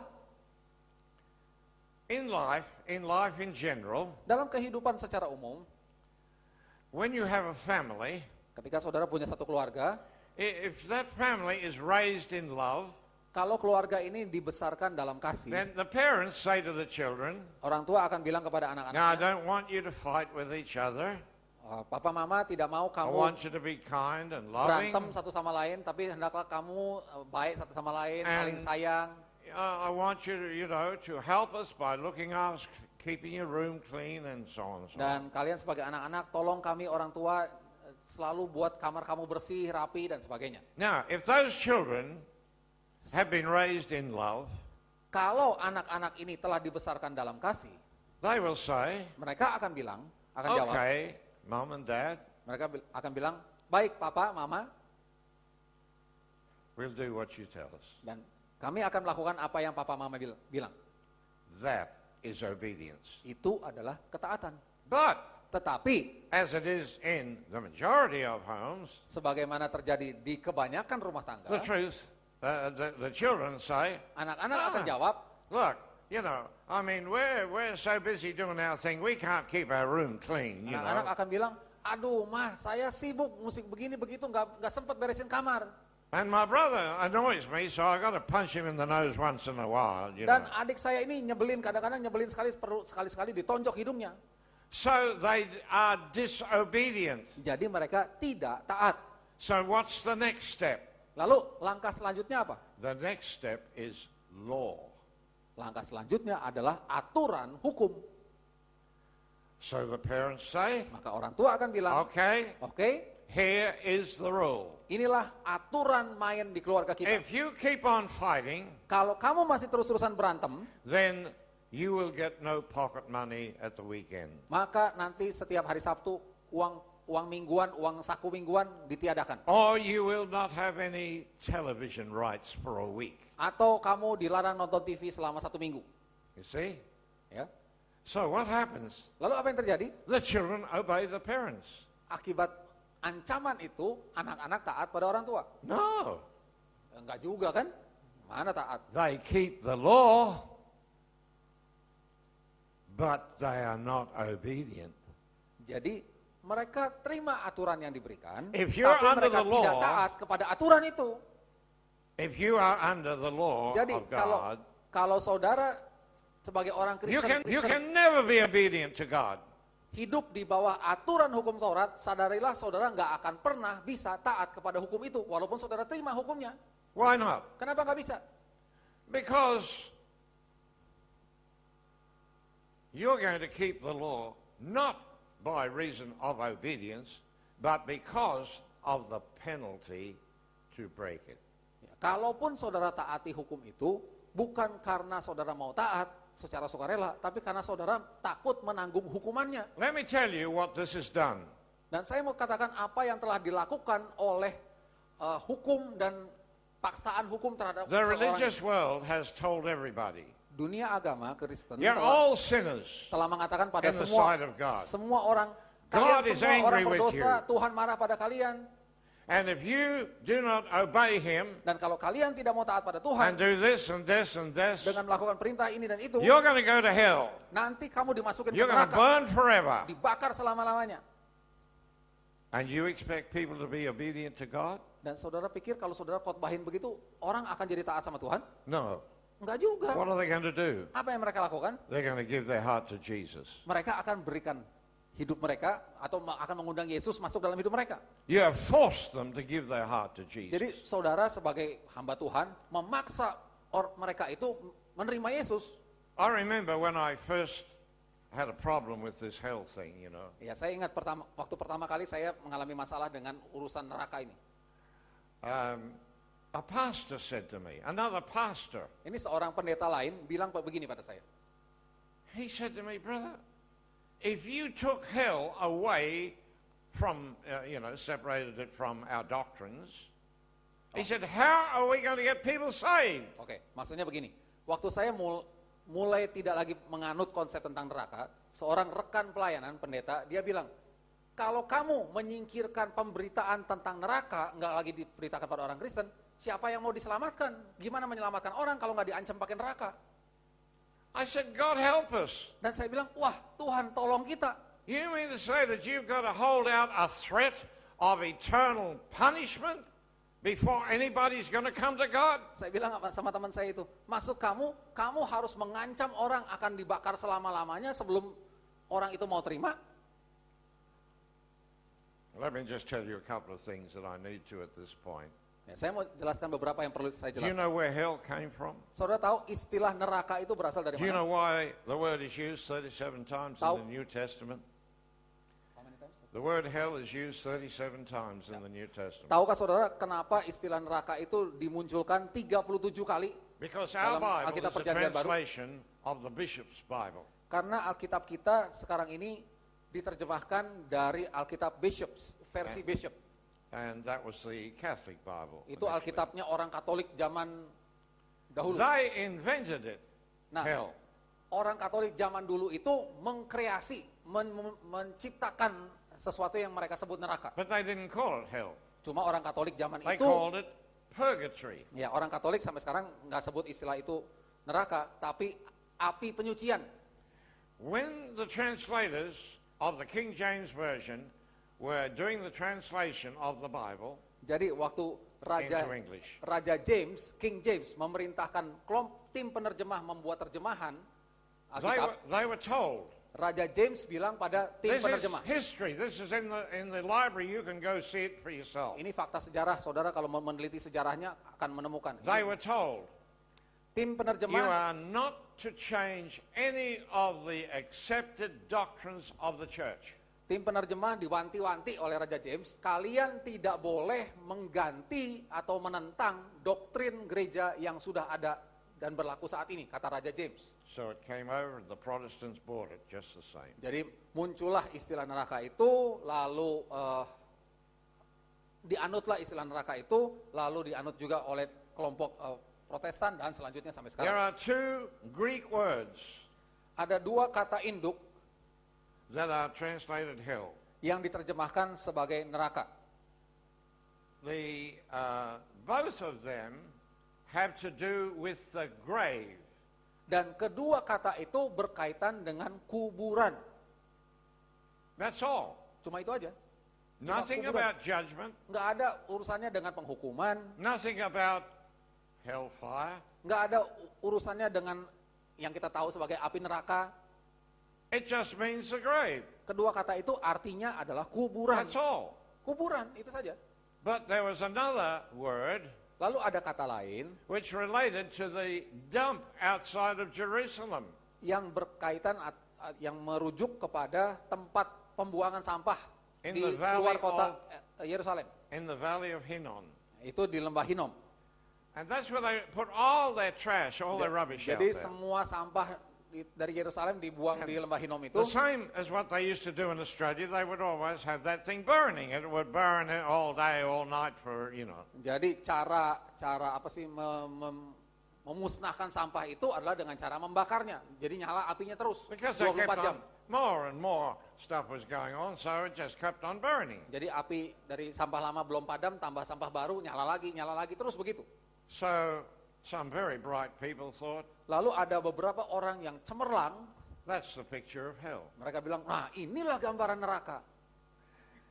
That's where it came from. Dari hal-hal semacam itulah muncul You yang see, sekarang ini. there is absolutely no scriptural grounds to believe in a hell at all. Tidak ada landasan Alkitabiah sama sekali untuk percaya tentang eksistensi yang namanya neraka. Think about this. Coba renungkan ini. Every man on the face of the earth Setiap manusia yang hidup di bumi, has come out of God. semuanya berasal dari Allah. Therefore, Karenanya, they are the children of God. mereka adalah anak-anak Allah. I didn't say they were Christians. Saya nggak bilang semuanya orang Kristen. I didn't say they're going to heaven when they die. Saya nggak bilang semuanya akan masuk surga waktu I mati. just said they are the children of God. Saya katakan mereka semua tanpa Because kecuali there's adalah only anak one Allah. Father. Karena bapaknya satu. All the nations of the earth Dari semua bangsa, have bapaknya satu. come from one Father. Semua berasal dari bapa yang sama. So God Jadi is Allah, going to burn forever.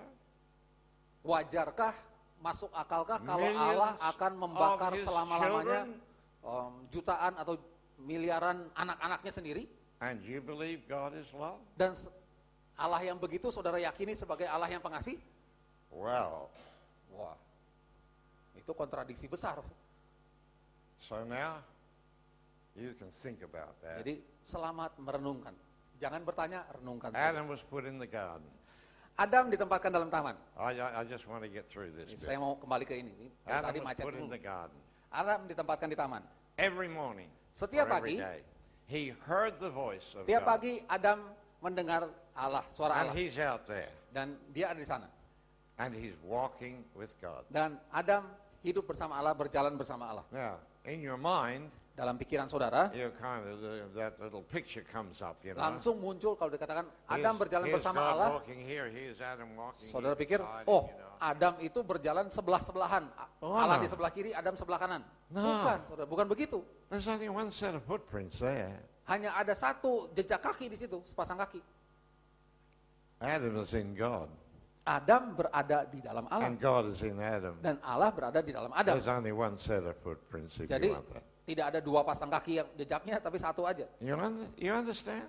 Ya, saudara ngerti? Adam and God are one. Adam dan Allah itu satu, bukan dua entiti yang terpisah. Why? Because the life of God is in him. Karena hidupnya Allah ada dalam Adam. You say, but wait a minute, he's got a body of dust. Mungkin saudara bilang, tunggu dulu, Adam ini kan tubuhnya dari debu. Where did the dust come from? Saya tanya, debu datangnya dari mana? It Kalau bukan came dari out Allah. of God. Ya dari Allah juga.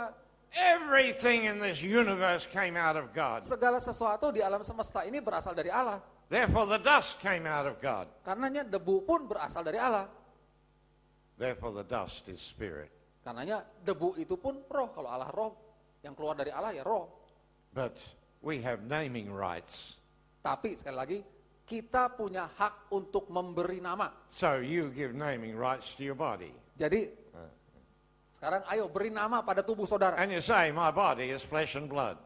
Dan saudara bilang, oh tubuh ini adalah darah dan daging. Sekedar darah dan daging. Well, I also have naming rights. Saya juga punya hak untuk memberi nama. And I say my body is spirit. Dan saya berkata, tubuh ini adalah roh. How you doing with yours? Saudara memberi nama apa pada tubuh saudara?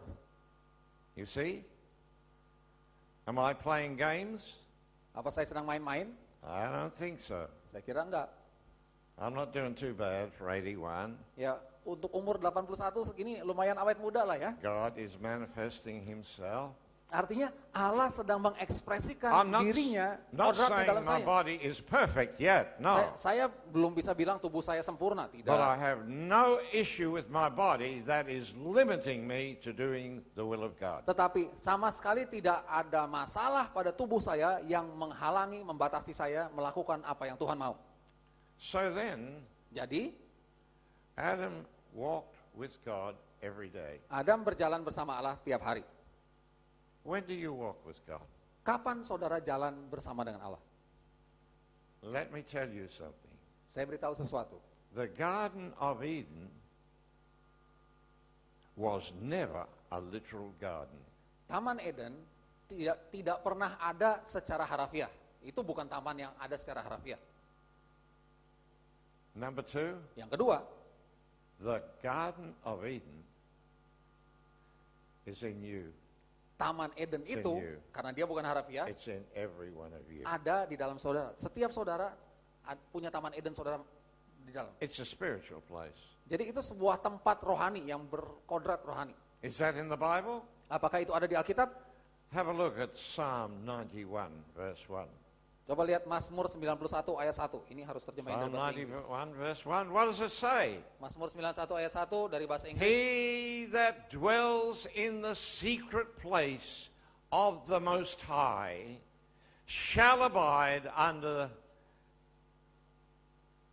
the shadow of the Almighty. Orang yang duduk dalam tempat rahasianya yang maha tinggi itu, dia akan berdiam dalam naungan yang maha kuasa. That secret place Nah, tempat rahasia where Allah God itu, says, that's where I walk with you. disitulah Allah berkata, aku akan berjalan bersama dengan kamu. So, you see, it doesn't mean you've got to be in church. Jadi kalau mau ya nggak harus berada dalam gereja. It doesn't mean you've got to have your Bible and the concordance and everything else around you. Jadi ketemu Allah nggak selalu harus di gereja, nggak harus selalu bersama dengan Alkitab terbuka, No. konkordansi dan Even when sebagainya. I'm driving my motor car, Lagi nyetir mobil pun bisa. I can be in the secret place of the Most High. Saya tetap bisa ada di tempat rahasianya Allah. I can talk to my Heavenly Father, Saya bisa bicara pada Bapa and He surgawi can saya. talk to me. Dia juga bisa bicara pada saya. Listen, Dengarkan saudaraku.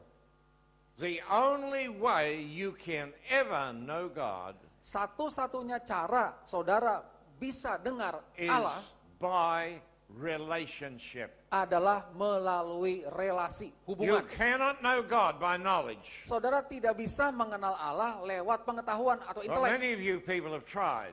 Mungkin beberapa dari saudara pernah coba itu. You need to quit while you're in front.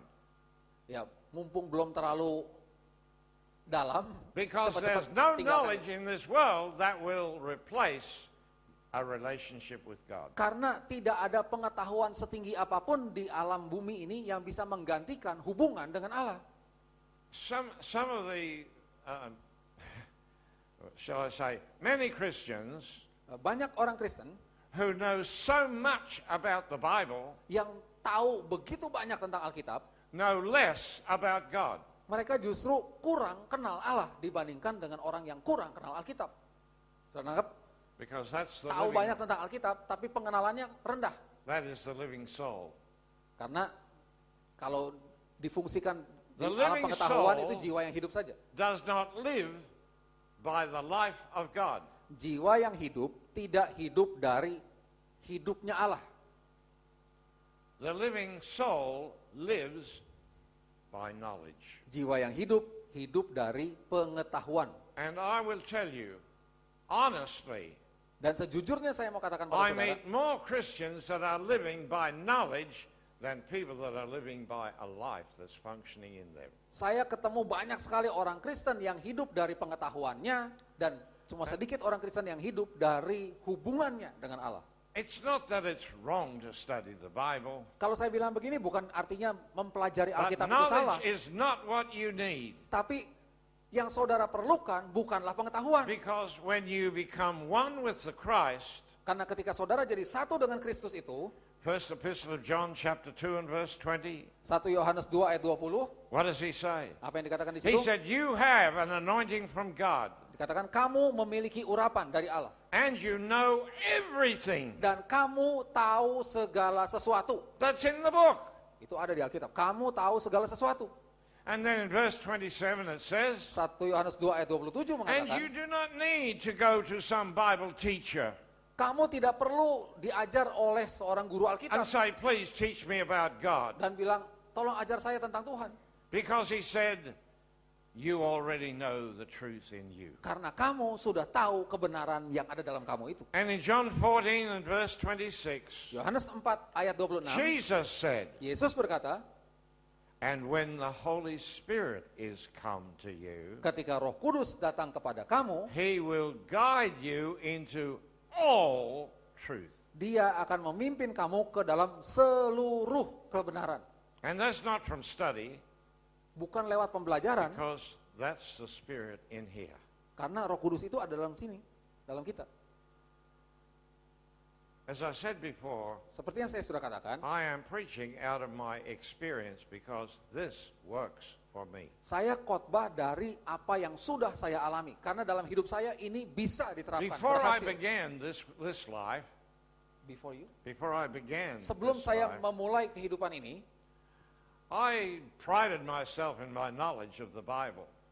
Sebelum saya mulai hidup dengan pengenalan ini, saya bangga sekali dengan But when pengetahuan saya tentang Alkitab. I met the Christ, Tapi ketika saya ketemu Kristus 40 tahun yang lalu itu, I could not believe saya nggak bisa percaya, saudara. how wrong some of my ideas were. Doktrin-doktrin yang saya begitu yakini ternyata salah, dan salahnya sangat salah.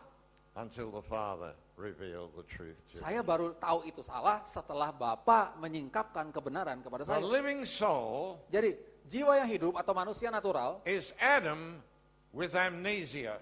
adalah Adam yang sakit lupa ingatan, amnesia. Lupa asal usul gitu. He doesn't Jadi know nggak who tahu he diri is. kan.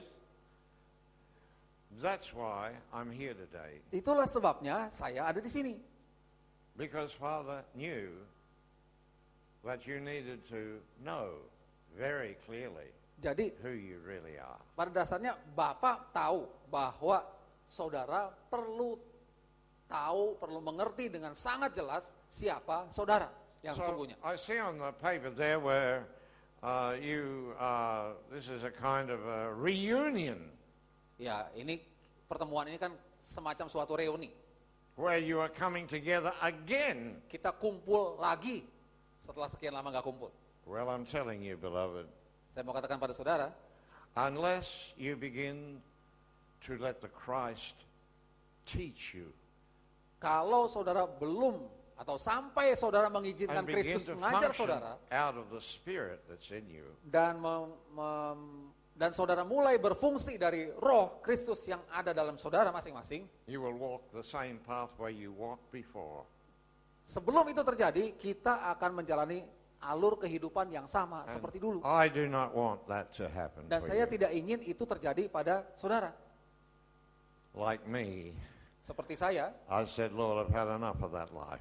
berkata, Tuhan, cukup sudah kehidupan yang lama itu. And I began a new life, Dan saya memulai sebuah kehidupan baru which is slowly but slowly headed upwards. yang pelan-pelan tapi pasti mulai Not- menanjak. Not that I'm thinking I'm walking into heaven, Bukan artinya sekarang saya sudah berjalan dalam dimensi but, surgawi. but Jacob Yakub, saw a ladder Yakub di dalam Kejadian dia from the melihat earth to the heavens, sebuah tangga dari bumi and he ke saw surga. those that were ascending.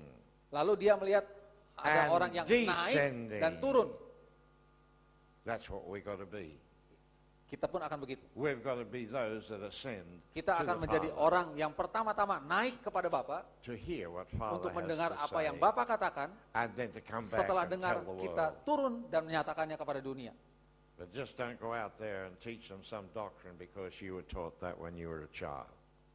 Tapi tolonglah, jangan mengajarkan pada orang lain doktrin yang saudara bilang, dari kecil gue udah dengar begini, jadi lu percaya aja. Jangan begitu, saudara. Okay, just a couple more things here. Beberapa hal lagi. It's not good for the man to be alone.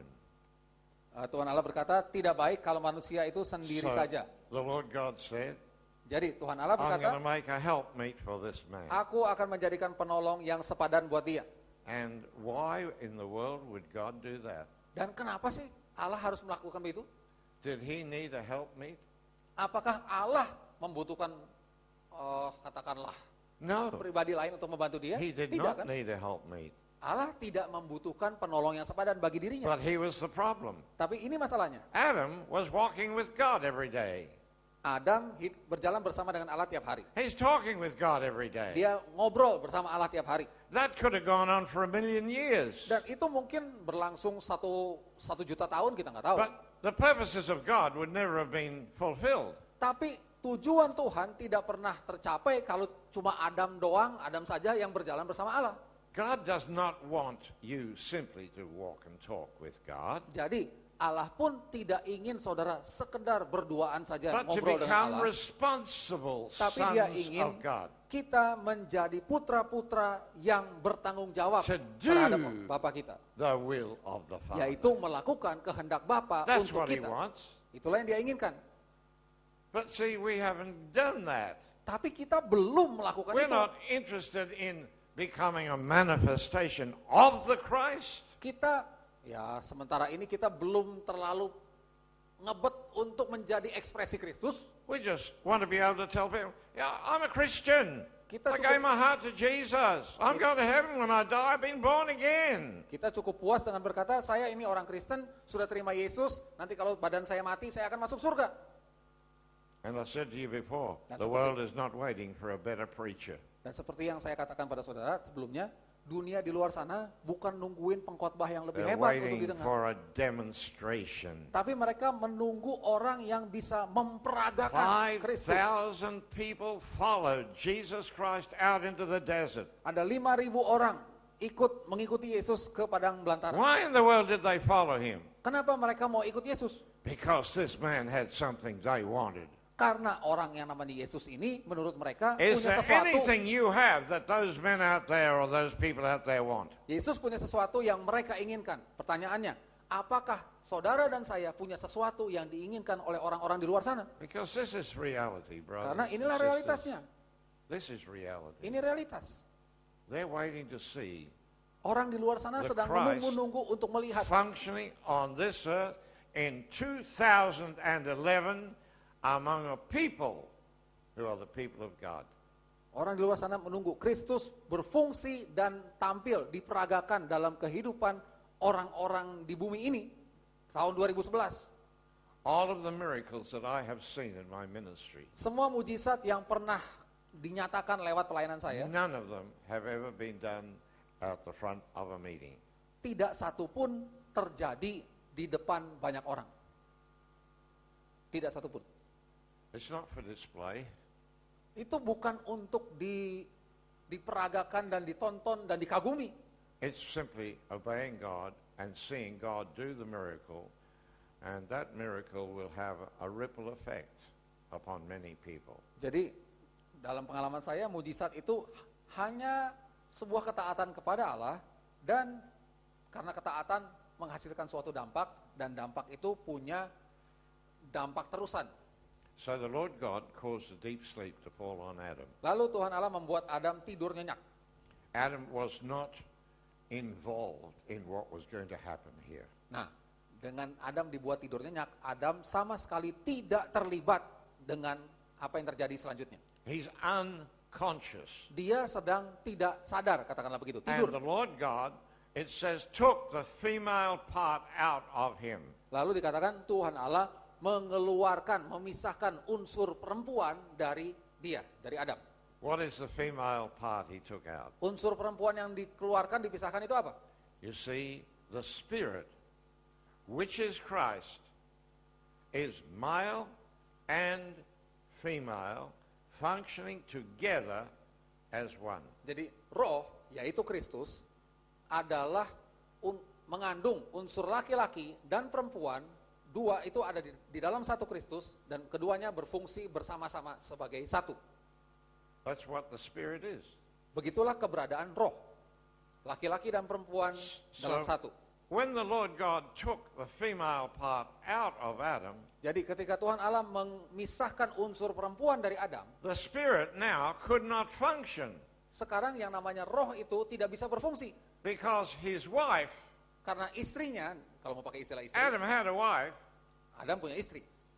but she was in here. Tapi sebelum dipisahkan, istrinya ada di dalam dia. If you can hear this. Ya, kalau saudara bisa tangkap secara rohani, Because he was a spirit, male and female, functioning together as one. karena dia adalah roh yang terdiri dari unsur laki-laki dan perempuan, berfungsi dalam satu kesatuan. His wife was in here. Artinya, istrinya Adam berada di dalam Adam. Now she's walking out here. Tapi sekarang istrinya dipisahkan dan menjadi entity yang terpisah. So it was obvious Jadi jelas sekali, that Adam was going to fall. jelas sekali bahwa Adam akan jatuh setelah dipisahkan begitu. Because he couldn't function Karena dia tidak mungkin berfungsi as God intended him to be. sebagaimana yang Allah maksudkan atau tetapkan kalau tidak mengalami kesatuan laki-laki dan perempuan ini. I'm not going to go into all these details Saya now, tidak akan bahas secara rinci semua ini, because this is a very deep question. karena ini sebuah tema yang sangat mendalam. And we need to know, but today is not the day. Dan kita perlu tahu, hari ini bukan waktunya. So the wife now is out there, and Adam is still here without his wife in here. Jadi setelah dipisahkan, Adam menjadi satu entiti tanpa istrinya dalam dia, dan perempuan itu menjadi satu entiti lain di luar Adam, And terpisah. Eve, she goes out immediately, separates herself from Adam. Dan Hawa setelah dia jadi entiti terpisah, dia langsung memisahkan dirinya dari Adam. This is the woman, Inilah perempuan. and this is the living soul. Dan perempuan inilah yang disebut jiwa yang hidup. She goes away from Adam, Dia menjauh dari Adam, no contact with Christ within, dia tidak lagi punya hubungan dengan Kristus, because the atau woman Adam. is not living out of the life of the Spirit, Karena si jiwa yang hidup ini tidak hidup dari kehidupan roh. she's living out of knowledge. Dia hidup dari pengetahuan. And the serpent understood that. Dan si ular memahami kondisi ini. And the serpent never even tried to seduce Adam. Dan ular tidak pernah berusaha memperdaya Adam. Tidak Adam pernah. was Christ, Karena Adam adalah Kristus. but the woman, Tetapi perempuan ini, she was deceived. dia berhasil diperdaya She oleh ular. took the fruit and ate it. Dia makan, ambil buah itu dan dia makan. And then she takes the fruit to Adam. Lalu perempuan ini membawa buah itu kepada Adam. And what did he do? Apa yang Adam lakukan? Well, Adam had a choice. Adam sebagai Kristus punya pilihan. Eve had no choice Hawa karena dia dalam kondisi terpedaya, dia tidak punya because pilihan. she was deceived. Setelah ditipu ya dia tertipu, tidak punya pilihan. Because she was deceived, she couldn't choose. She had to follow the deception. Setelah dia tertipu, dia nggak bisa milih lagi. Dia hanya meyakini tipu itu, dia ikutin. And the serpent said, "You will not die if you eat that fruit." Dan si ular berkata pada perempuan, kalau kamu makan buah itu, kamu nggak akan mati. But God knows, Tapi Allah tahu, the day you eat that fruit, pada hari kamu makan your buah itu, eyes will be open, mata kamu akan terbuka, kata ular. and you will see things you never saw before. Dan setelah matamu terbuka, kamu akan lihat hal-hal yang sebelumnya tidak pernah kamu lihat. And she did. Dan She Hawa ate the fruit. mengalami, atau perempuan itu mengalami And her eyes were perkataan open ular. to see another world, Setelah dia makan buah, matanya terbuka terhadap suatu dunia yang belum pernah dia lihat. which was this world. Yaitu dunia seperti yang kita lihat sekarang ini. And I'm sure that she regretted that for Dan- years after. Dan saya yakin bertahun-tahun sesudah itu Hawa menyesal sekali. Now, this is very important. Nah ini sangat penting. I want you to know Saya ingin saudara tahu, this little incident here in Genesis chapter 2, verse 21 and 22, insiden kecil dalam Kejadian 2 ayat 21-22 ini, again, is not literal. sekali lagi tidak terjadi secara harafiah. Tidak harafiah. It is not literal. Ini tidak harafiah, I'll alias give you two perumpamaan. reasons why it cannot be literal. Saya berikan dua alasan kenapa ini tidak mungkin harafiah. Number one, Yang pertama, you cannot divide spirit. saudara tidak bisa memecah atau memilah roh. If you could divide God, Seandainya saudara bisa memilah Allah. because God is spirit. Allah itu roh kan? But you cannot divide Tapi God. kalau roh God itu is one. atau Allah itu tidak bisa That's all. dipisahkan. Dia satu, itu saja. Second thing, Yang kedua, whilst you cannot divide spirit,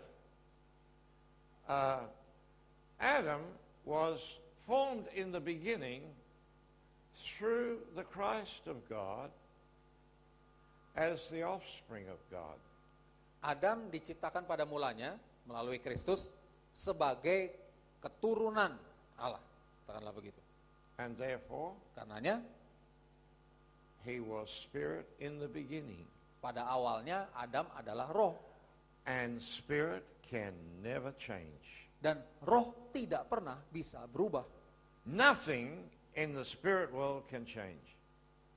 Segala sesuatu yang ada dalam dimensi roh What does that mean? tidak pernah bisa berubah. Artinya, What you were in the beginning when God spoke and said, "Let us make man," that is what you are today.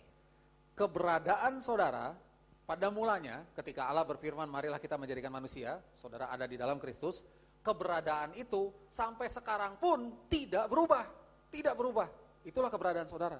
And in another 1,000,000 years, Ditunggu 1.000.000 tahun lagi pun, you will still be spirit. saudara akan tetap roh dengan keberadaan yang sama seperti pada mulanya. Because nothing in the spirit world can change. Karena dalam dimensi roh tidak ada yang bisa berubah. That doesn't apply to your body. Nah, itu tidak berlaku untuk tubuh. That applies to your spirit. Itu berlaku untuk roh, saudara. And until your body has begun to change,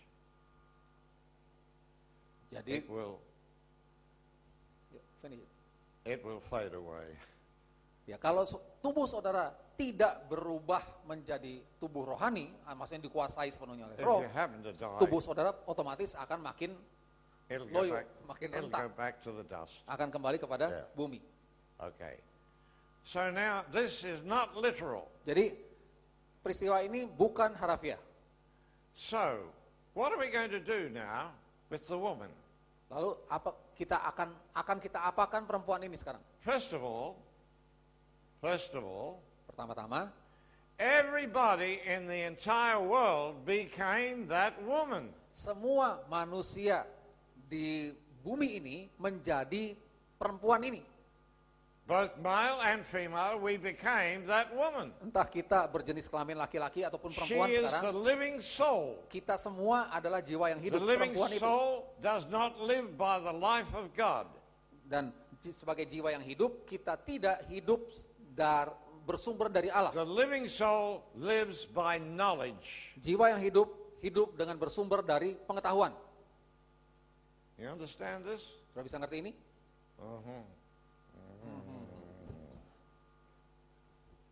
Praise the Lord. Okay, here we go. So now, if this is true, this is where the woman came from. Jadi kalau ini benar, dari sinilah asal mulanya perempuan itu. But she was never created. Tapi perhatikan, perempuan ini tidak pernah diciptakan oleh Allah. Like God never created a mortal human being.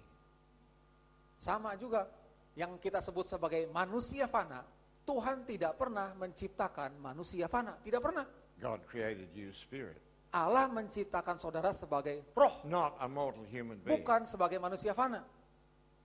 So whatever the mortal human being does Jadi apapun yang dilakukan oleh manusia fana has no application to God. tidak ada kaitannya dengan Allah. God knows you as Christ. Saudara dikenal oleh Allah, dipandang oleh Allah sebagai Kristus, bukan sebagai manusia fana. Because that's how He created you. Karena Dia menciptakan setiap kita sebagai Kristus. That is God's reality. Itulah realitas Allah. You are spirit. Saudara dan saya adalah You roh. are spirit. Kita adalah roh. You are spirit. Saudara adalah roh. That's what God sees. Itulah yang dilihat oleh Allah. Okay, so now as He looks at a man, what does God see? Jadi kalau sekarang Allah memandang manusia, apa yang dia lihat? God sees spirit. Dia melihat roh. Male and female functioning together as one. Laki-laki dan perempuan berfungsi sebagai satu.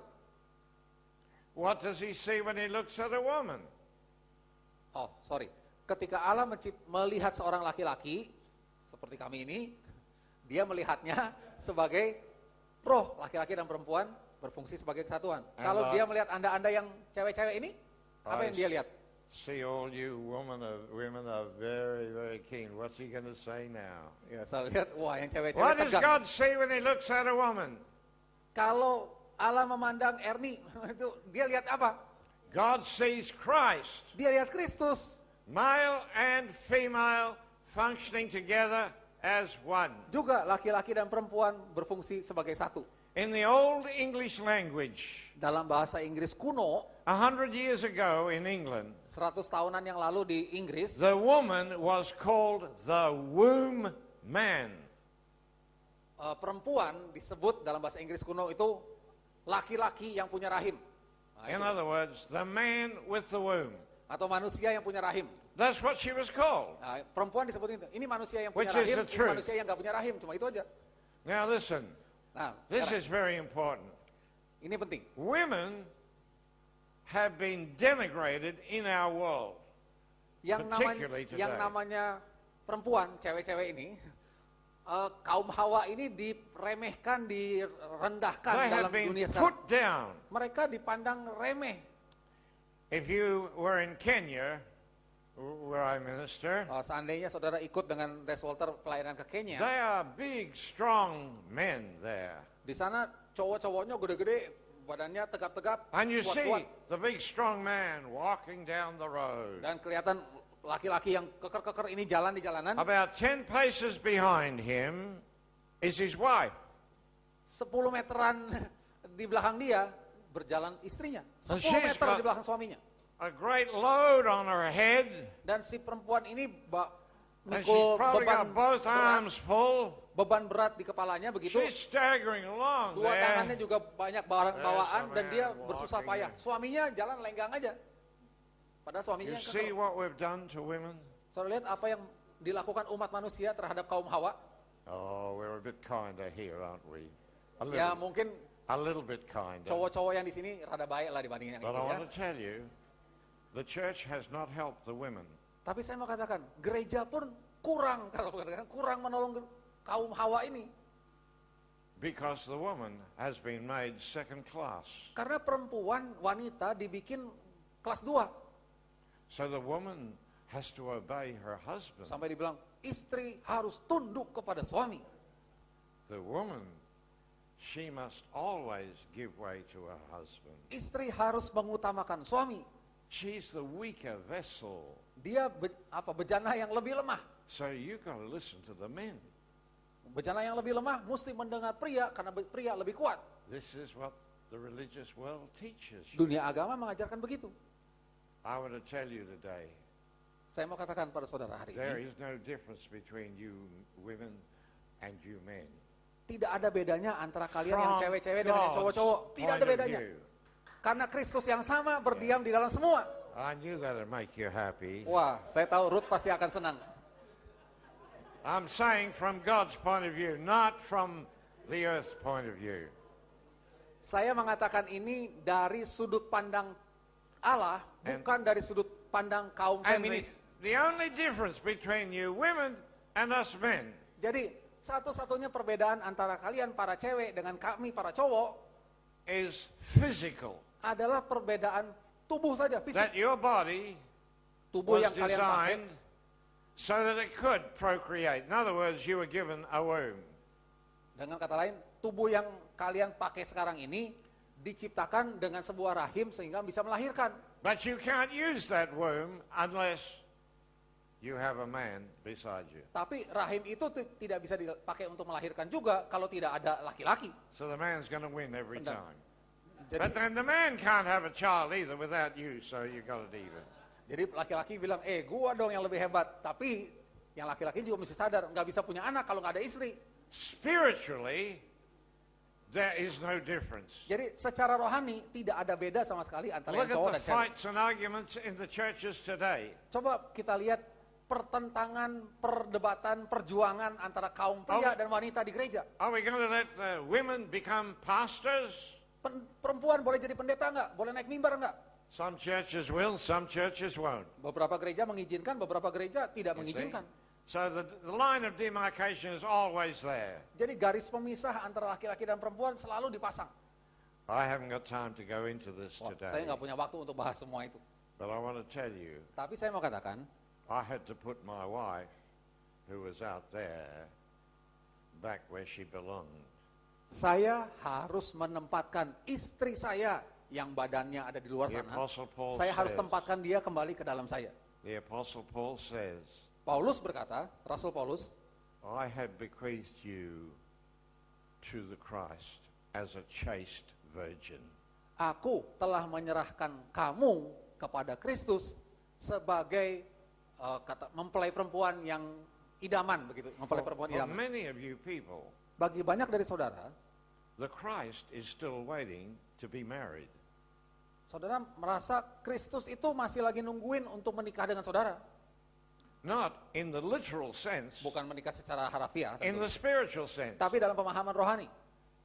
Because we have all believed that at that time in Genesis 2:21, that the woman was taken out of us.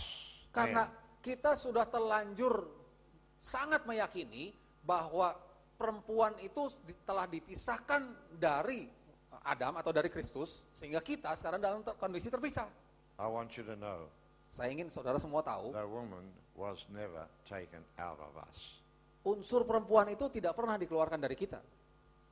But because we have believed it, Tapi karena kita sudah terlanjur percaya itu, we have many today that are the living soul. ada banyak orang Kristen yang menjalani hidupnya hanya sebagai jiwa yang hidup atau manusia And the fana living saja. soul is incomplete. Dan namanya jiwa yang hidup, dia tidak lengkap. If I believe that the female was taken out of me, then I am incomplete.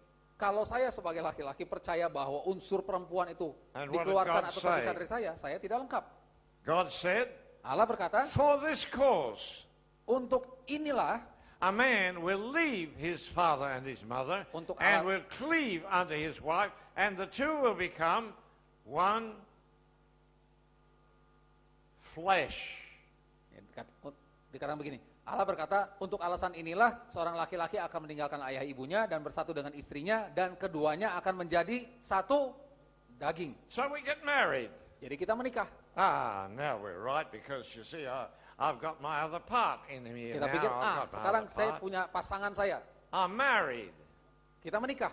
See, and we're a man and a wife, and now we can procreate and so on. Sebagai suami istri, kita bisa menghasilkan keturunan dan selanjutnya. But that wasn't really God's true intention. Tapi itu bukan niat Tuhan yang sesungguhnya.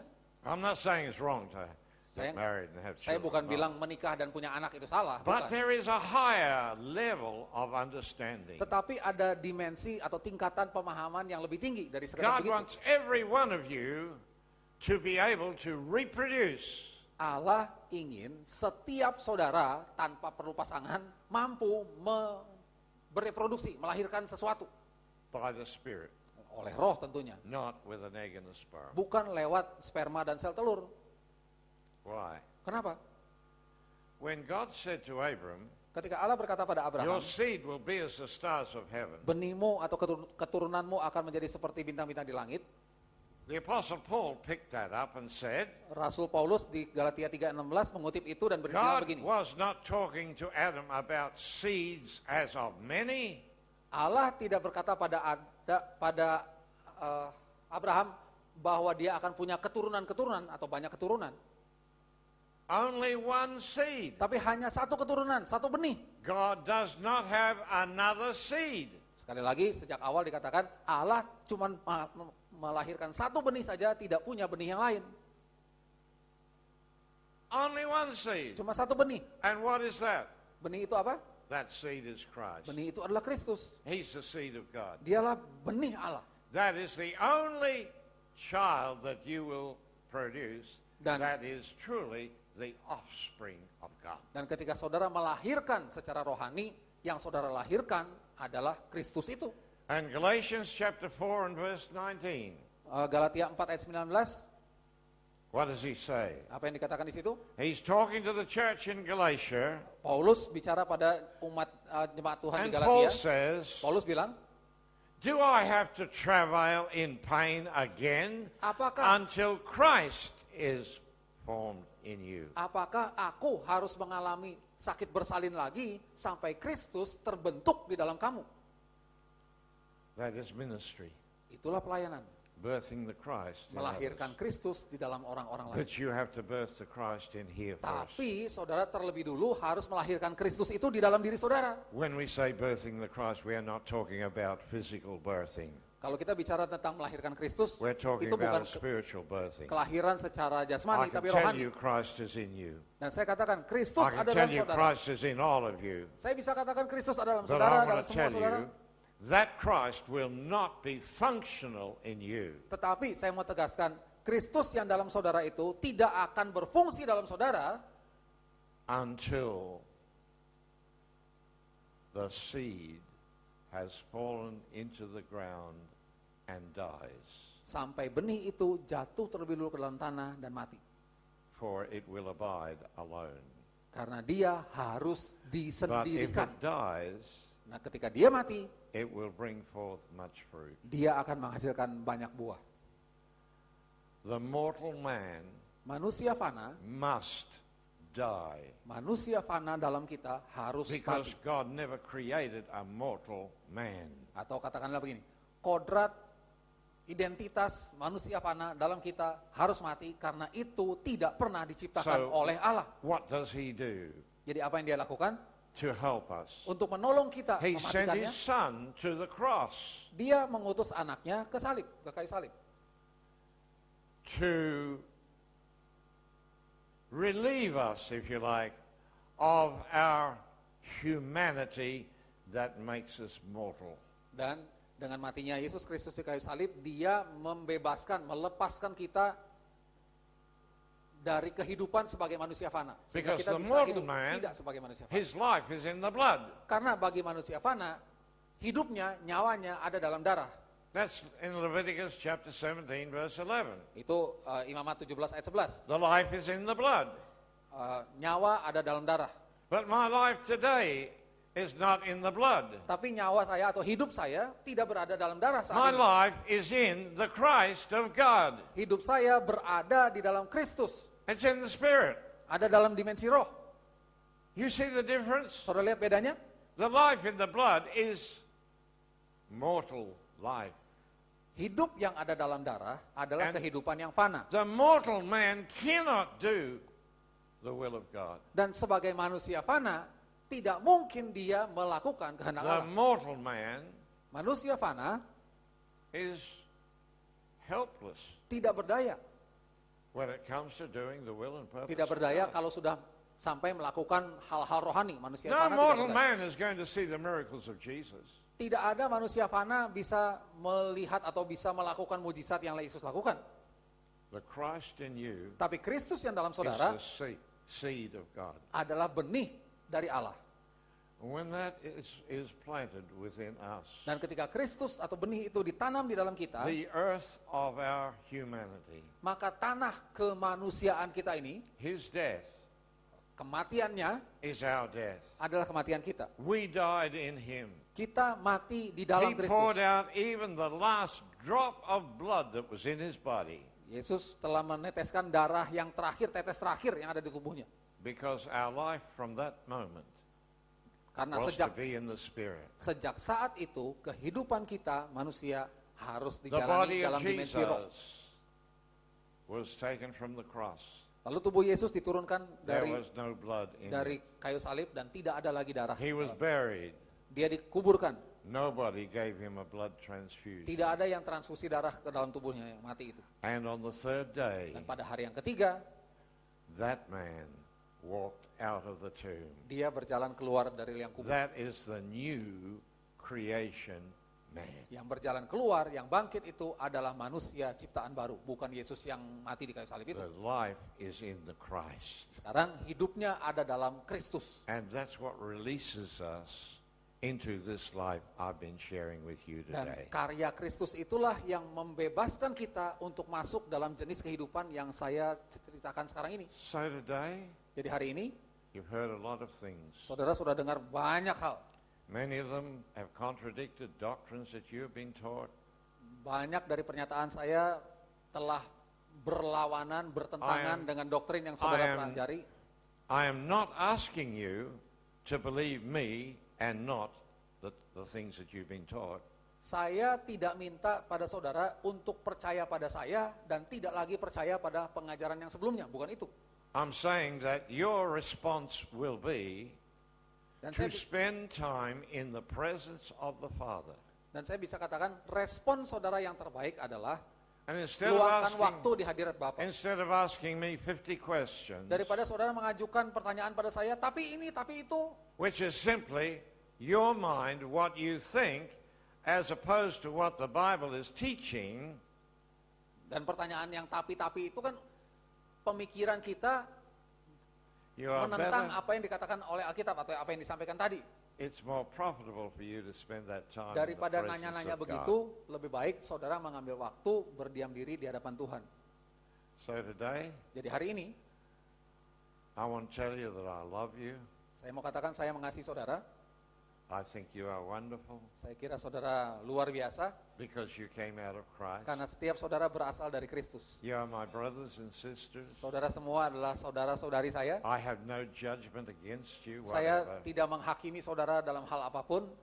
I have shared what I have shared, Saya telah membagikan apa yang telah saya bagikan not tadi. because I thought you were wrong, Bukan karena saya pikir saudara semua salah, but I want you to be fruitful for tapi God. saya ingin saudara produktif untuk Allah. If something I have shared will make you a little more fruitful for God, Kalau ada sedikit yang saya bagikan, ini bisa membuat saudara lebih berbuah bagi Tuhan, I will rejoice in the saya akan Lord. bersuka cita.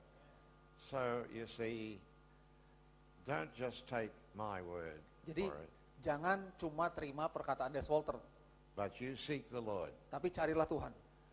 I don't suggest you go try and, asking all your friends what they think. Dan saya juga tidak menganjurkan habis dengar ini saudara ketemu teman bilang, Des Walter bilang begini, menurut lu gimana? But the word you have heard, Tapi hide it in your heart, apa yang sudah saudara dengar, simpan itu di hati saudara. because it's a seed, Karena semua itu adalah benih and that rohani. seed will reproduce Christ in you. Dan benih itu nanti akan menghasilkan Kristus di dalam setiap And saudara. that is my desire. Dan itulah kerinduan saya. May God bless you. Tuhan memberkati saudara. Amen. Amin.